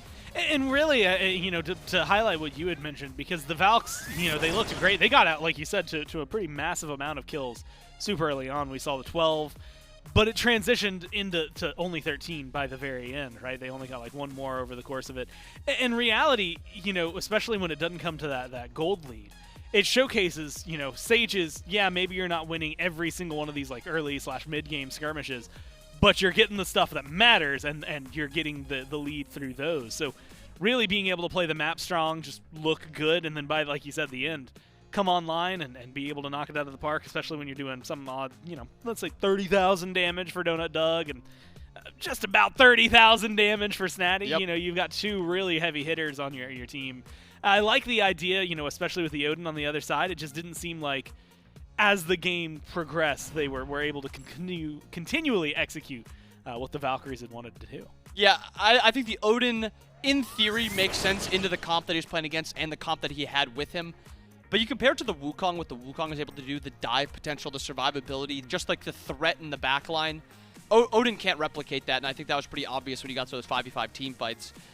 And unfortunately, I mean, it sucks when your number one seed is now eliminated, because that is the last we're going to see of the Valks this year. And, I mean, as said on cast, they had a great regular season, but, I mean, it did not translate to this postseason run. And we find ourselves in a very, very interesting dynamic. Valkyries, the number one seed coming into this in Group A, have now been eliminated. The Sages will join the Storm going to Group C, which for anyone who's maybe keeping track of at least numbers-wise, that is your 4th seed and your 6th seed that have advanced. And then if we go and take a look over at Group B, and you go ahead and take a look at the teams that are already there, and of course who we're waiting on, Well, you've got the Wardens, which means 4, 5, and 6 That's we're wild. able to move forward. 1 so far has been eliminated. Wow, eliminated. And then the Weavers and the Scorpions, a fight between the 2nd seed and the 3rd seed coming into this one. And there's a chance that, depending on how that next set goes, the top 2 seeds coming into the tournament are gone. And if I told you right now the Scorpions win this and we do get a 3-6, it's not that crazy with how, not They've been playing great. so well. The Scorps have played pretty well. The Weavers have not played too great. But again, this is the only game that matters. Maybe the Weavers come in, look absolutely dominate, crush them 2-0. And that's what's so exciting about these elimination games. You don't know what team is going to show up. Are you going to have a fantastic showing from the Weavers, fantastic showing from the Scorps? And that just makes me want to watch this set all the more. Well, you know what? I've got good news for you. What's the good news? We are going to be watching that. Nice. There's no way to avoid that. You're going to have to. It's going to be really exciting, again, to see what these two teams have. I'm looking at a lot of fantastic names on this one. Like you said, some play that maybe needs a little bit of work from the Weavers. And the Scorpions, well, they have a stinger to work with for a reason. We'll find out how that one's going to shake down right after this quick break.